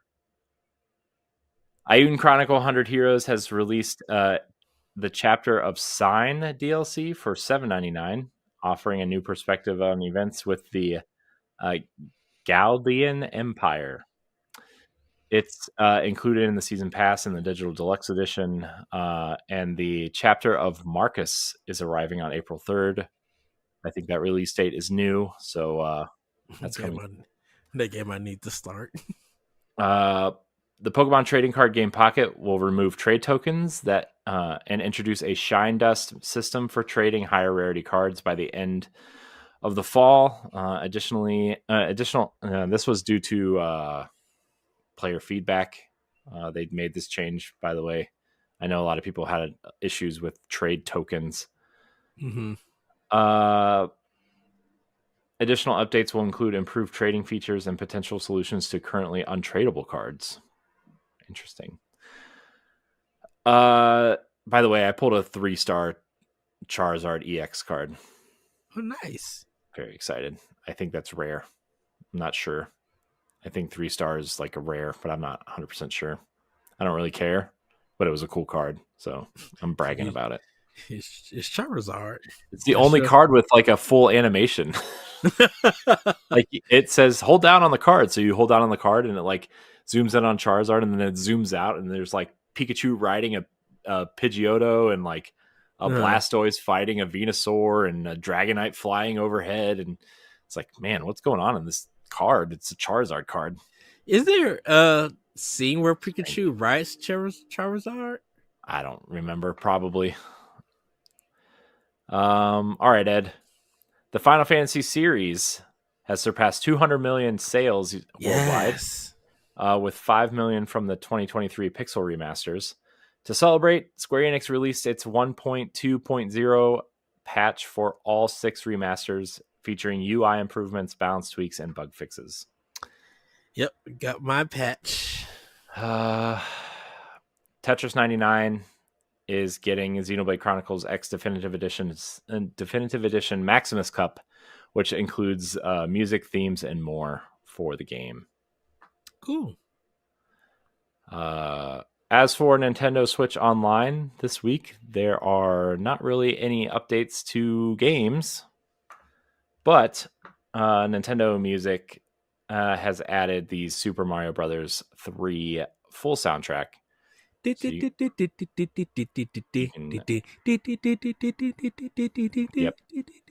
I love that song, that music. So that is your pack watch for the week. I'm very excited for Xenoblade. Yes. I don't know. I'm assuming Xenoblade is your pick of the week as well. Yes. Arteria Yumia, go read the Nintendo Life review. MLB The Show 25. I have no one idea. My friend will buy it on PlayStation 5 and play it there. So, and I think I don't know if Microsoft is doing it on Game Pass. Don't know yet. Yeah, they're not. It's the first time it's not on Game Pass. Oh, then hopefully people buy it on Xbox. I don't remember why. There was a reason, but I don't remember why. And honestly, I don't really care. It's probably because Nintendo has that 2-week free trial lined up in like August. True. Well, that's how I played it. And I got my fill of an MLB The Show in 2 weeks for that free trial. So thanks, Nintendo.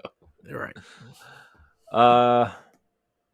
All right, it's time for question block.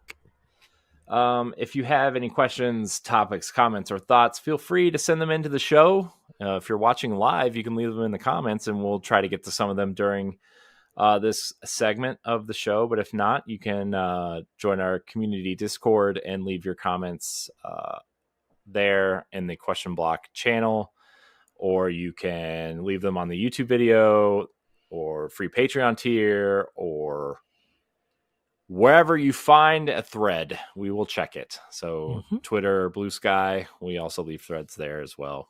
So you can leave them there. We have 2 questions right now, Ed. Sam Hall via YouTube writes in. He says, the Switch 2 is coming up, obviously. And I was wondering what your thought on past Nintendo console launch lineups were. What is the best? What is your favorite? Interested in your thoughts. Ed, before you answer. Yes. I had a really cool idea when I saw this question. I think leading up to the Switch 2 launch, not the reveal, the launch, this would be a great expansion pass series similar to our time capsule. Yes. But like we go through like the launch lineup of all the Nintendo consoles. But like, okay, here's our NES and Game Boy, launch episode. Here's our Super Nintendo and launch episode, and kind of go through the different iterations of that. Well, that'd definitely be really cool. Yeah, definitely not the Virtual Boy. Why not?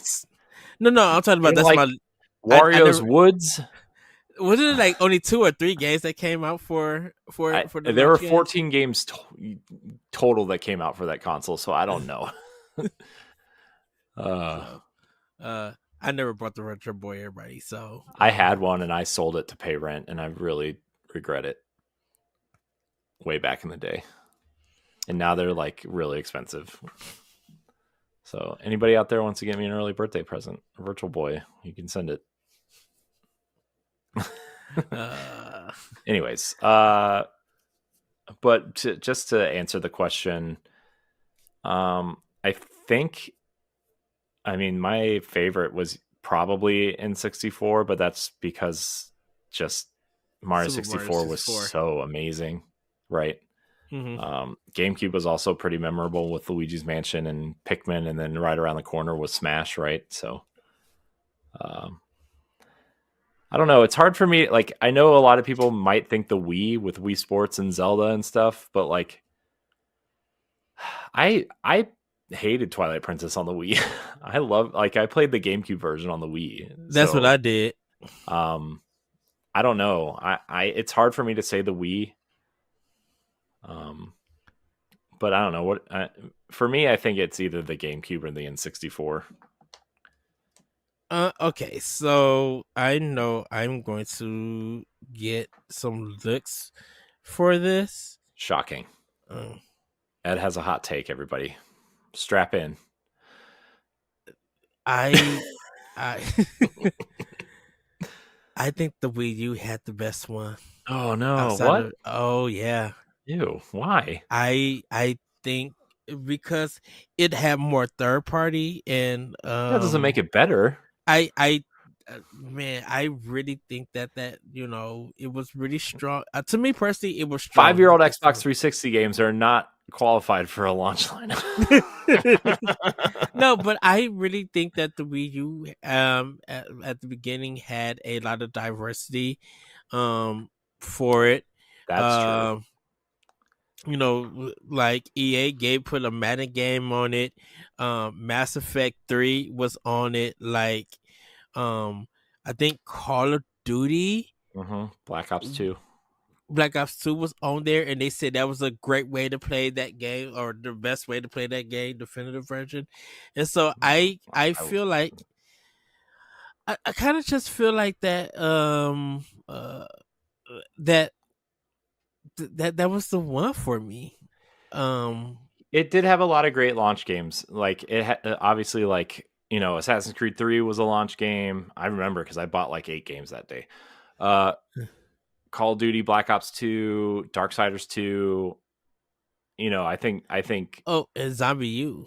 Zombie U. I think New Super Mario Brothers U gets a lot of hate, and I actually think it's the best of the New Super Mario Brothers series.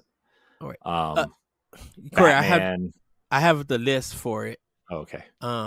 So Assassin's Creed 3, Batman Arkham City Armored Edition, Call of Duty Black Ops 2, Chasing Aurora, Darksiders 2, Disney Epic Mickey 2, The Power of 2, EA Sports FIFA Soccer 13, ESPN Sports Connection, Game Party Champions, Just Dance 4, Little Inferno, Madden NFL 13, Mass Effect 3, Mighty Switch Force Hyperdrive Edition, Nano Assault Neo, NBA 2K13, New Super Mario Bros. U, Ninja Gaiden 3, Razor's Edge, Nintendo Land, Rabbids Land, Scribblenauts Unlimited, Sing Party, Skylanders Giants, Sonic and All-Star Racing Transform, Tank that game. Tekken Tag Tournament 2, Wii U Edition, Transformers Prime, Trine 2, Director's Cut, Your Shape Fitness Evolve, Warriors Orochi 3 Hyper, Wipeout the Game 3, and Zombie U. That's a lot of games. It is a lot of games. I think I bought 8 games that day. I bought a lot of games that day. I know I had to have Super Mario Brothers U. Like, yeah, that was. Let's see. The games I bought that day were Mario, Batman, Assassin's Creed 3, Darksiders 2, Epic Mickey, Tekken Tag Tournament 2, because I remember Tekken Tag Tournament on PS2 was so much fun. And so I ended up getting it. Call of Duty I bought, and Zombie U were the games that I bought for that console that day. Oh, and Mass Effect 9. Yeah. So yeah, I bought so many games that day. Oh, Spent a lot of money that day, and a pro controller. Tank, tank, tank. That because Did that was not the one buy that Tank. it took your picture for it. Yeah, Did something. because I Uh, know what was the platinum game one? 1000, the superhero one. Wonderful 101. Wonderful 101. I think they came out a month or two later. It was in a launch window, but I think it came out later for it. Yeah. Yeah, I think there's just so much diversity there. There is, but I mean, every game there except for like 3 of them are old games. You know, I mean, not Yeah. not saying that they aren't great on the Wii U, Mm-hmm. but like they're all old games, right? So, I mean, even Assassin's Creed 3 was like 3 or 4 months old at that point. Because I remember like I bought the special edition for Xbox 360 because I wanted the Connor statue, which is still sitting up here on my shelf. Uh-huh.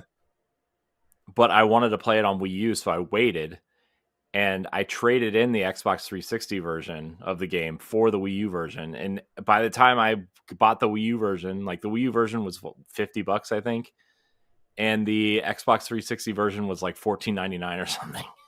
Wow. Used at GameStop. So that's when GameStop still was like sort of a viable place to go to. Yeah. Yikes!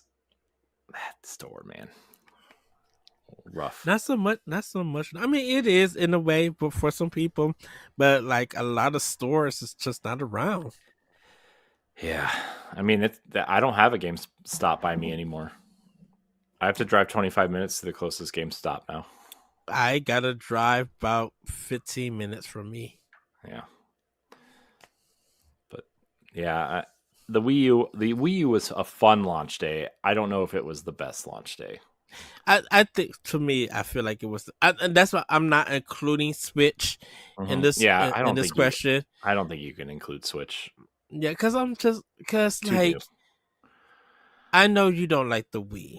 I hate the You Wii, but that dude, I do remember having so much fun on launch day though, because we went out and stood outside Toys R Us to get it, uh-huh. and I was debating either to buy. I was buying Zelda in the console, and I bought 2 classic controllers and an extra Wii remote and nunchuck in the console, and I was going to buy Zelda, and I was debating on either Red Steel or what was the other launch game? What was the other launch game? There was a Rabbids game that I almost bought, but like, Yeah, I do have the list. yeah, read it off. So Avatar: The Last Airbender, Barnyard, Call of Duty 3, Cars, Dragon Ball Z, Budokai Tenkaichi 2, Excite Truck, GT Pro Excite Series. Truck was the other game I was going to buy, Oh but wow! I ended up getting Red Steel instead because Game Informer had that cool cover story when it was Yeah, still called the Revolution, and that was the first game revealed for the Wii.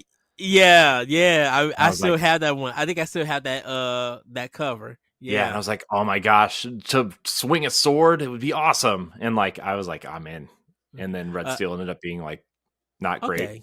but The second one is great. yeah, the I second do. one's awesome.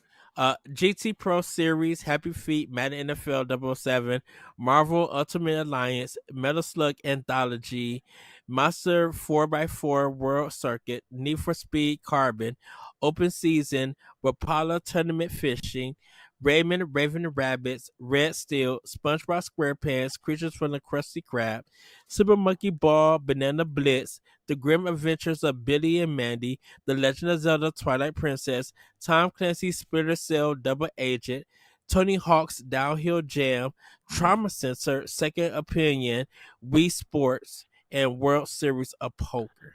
Oh man, I forgot about Trauma Center. Trauma. Yeah. Yeah, that was a really popular DS series for a while. Mm-hmm.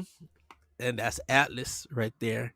Yeah. Um, Dang. Tony Hawk's Downhill Jam. Was that It was like a weird racing game okay? because like you could do tricks, but it was more of like a racing kind of game where like I don't, you had to like steer the Wii remote to emulate the board. It was weird. It was a Mm-hmm. weird one. Ultimate Alliance. Was that on Xbox and Yeah, PlayStation 2? yeah, it was a 360 launch game. Okay, then it came to Wii. Yeah, Which yeah, one did we give on Switch? Ultimate Alliance 3, right? 3, yeah. Yeah, because Ultimate Alliance 1 is the one that everybody likes. Ultimate Alliance 2 is based off the Civil War comic books, and nobody liked it. And then we got Okay. 3 for Switch. What But was the everybody, one on? I thought there was one on Xbox. the X-Men Legends games were on Xbox, which is That's what it. Marvel Ultimate Alliance is based off of. Okay, that's what I'm thinking of. Hmm. That needs to There were 2 of remake them. or remaster. Yeah, That there were needs to 2 of come. them. There was X-Men Legends and then Rise of Apocalypse. Okay. I Yeah, had them both. They're Legends great. was. I think I still got my Legends. Legends was good. Dude, X-Men Legends was awesome. Yeah. So. All right, our final question of the night, unless we get some in the chat before we finish answering this one. Sean Malone writes in via Blue Sky. What franchises do you think will make a comeback on Switch 2? I think we're gonna see a Kid Icarus game. I have a feeling. I just have this weird feeling, and I'm not like a big Kid Icarus person at all. Like, I don't care about Kid Icarus at all. But I have a feeling. I hope Eternal Darkness comes, and I hope Arms comes back. Arms 2. Yeah, I hope Arms 2 happen. But mostly Eternal Darkness. I really think that Nintendo needs a horror game because I don't know how the Fatal Frame series is going at this moment and everything. So I definitely would love to see something like that. It's with Eternal Darkness from Nintendo themselves to come with it. I was thinking of Rare doing something, but I'm like, that's between Rare, Microsoft, and Nintendo, and I don't think anything is gonna happen unless it's NSO related.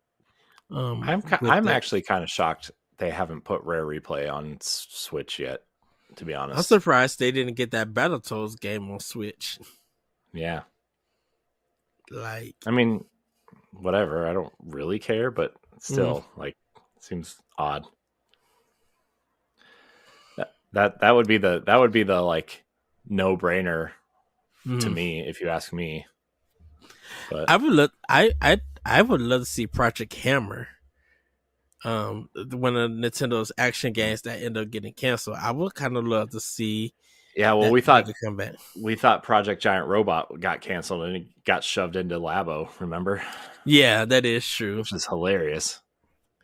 There was a Wii game that, like, there was a city.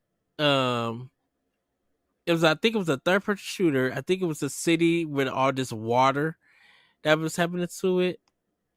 Oh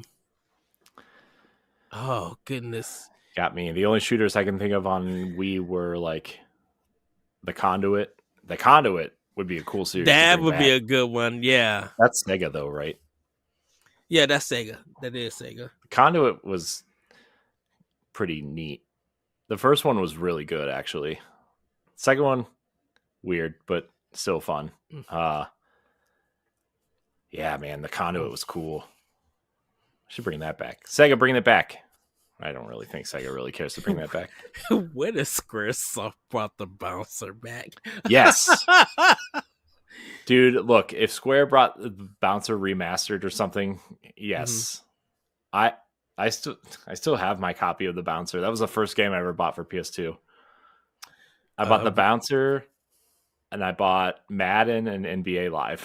Those were the first 3 games I bought for the PS2. Is it The Last Order?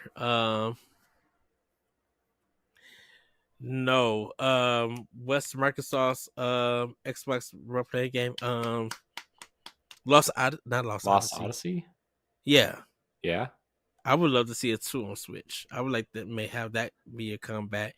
Sure. I would love to see Blue Dragon get another one.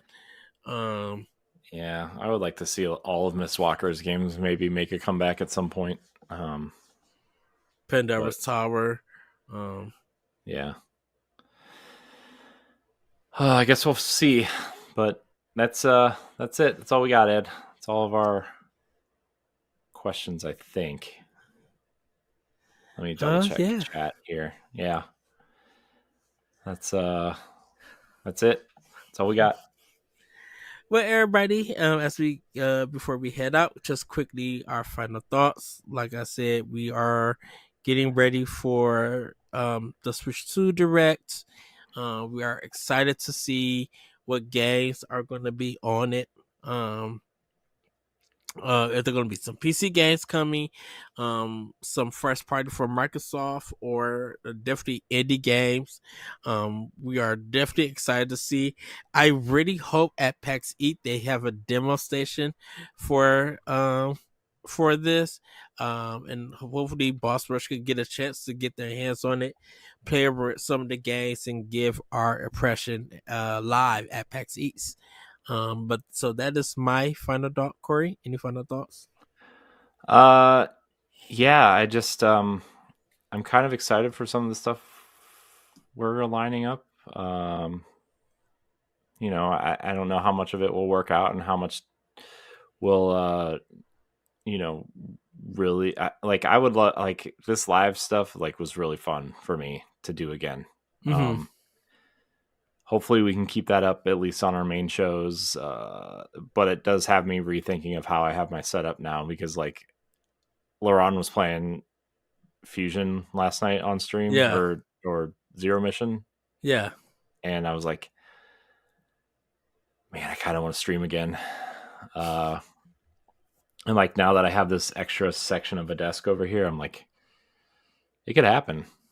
So maybe we'll see. But yeah, I'm just, I feel this is the best I've felt since the Bossies ended. I've just felt really burnt out, honestly, the last few months, and only recording twice last week and kind of getting things out on time, quickly, processing out quickly instead of waiting, really helped me kind of take some days to myself and actually rest and play games and stuff. So yeah, I don't know. I feel better.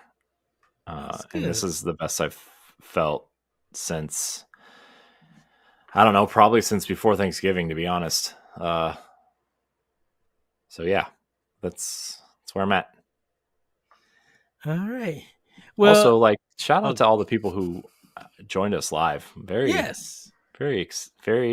fun to see, almost 50 people watching us across the platforms that we're live on. So thanks for hanging out. Yes. And on this test stream. I guess we have to do this now, Ed. 50 people are watching us. I guess we have to do this. Well, we'll see. We'll see how things go. Well, thank you for watching or listening to this episode of Nintendo Pow Block. Remember, you can find new episodes of this podcast every Monday morning on YouTube, podcast services, as part of our free Patreon content, and on our website at bossrush.net. If you enjoyed the discussions on today's episode, leave the video a like or a good rating or your podcast app. If you subscribe to our Patreon, you get ad-free access, early access to Expression Pass and Book Club, and exclusive access to Power Block 1-Up. Thank you so much for watching and or listening. Have a great week, have a great weekend, and we'll see you next time on Nintendo Pow Block. Bye, everybody. Woohoo! Goodbye.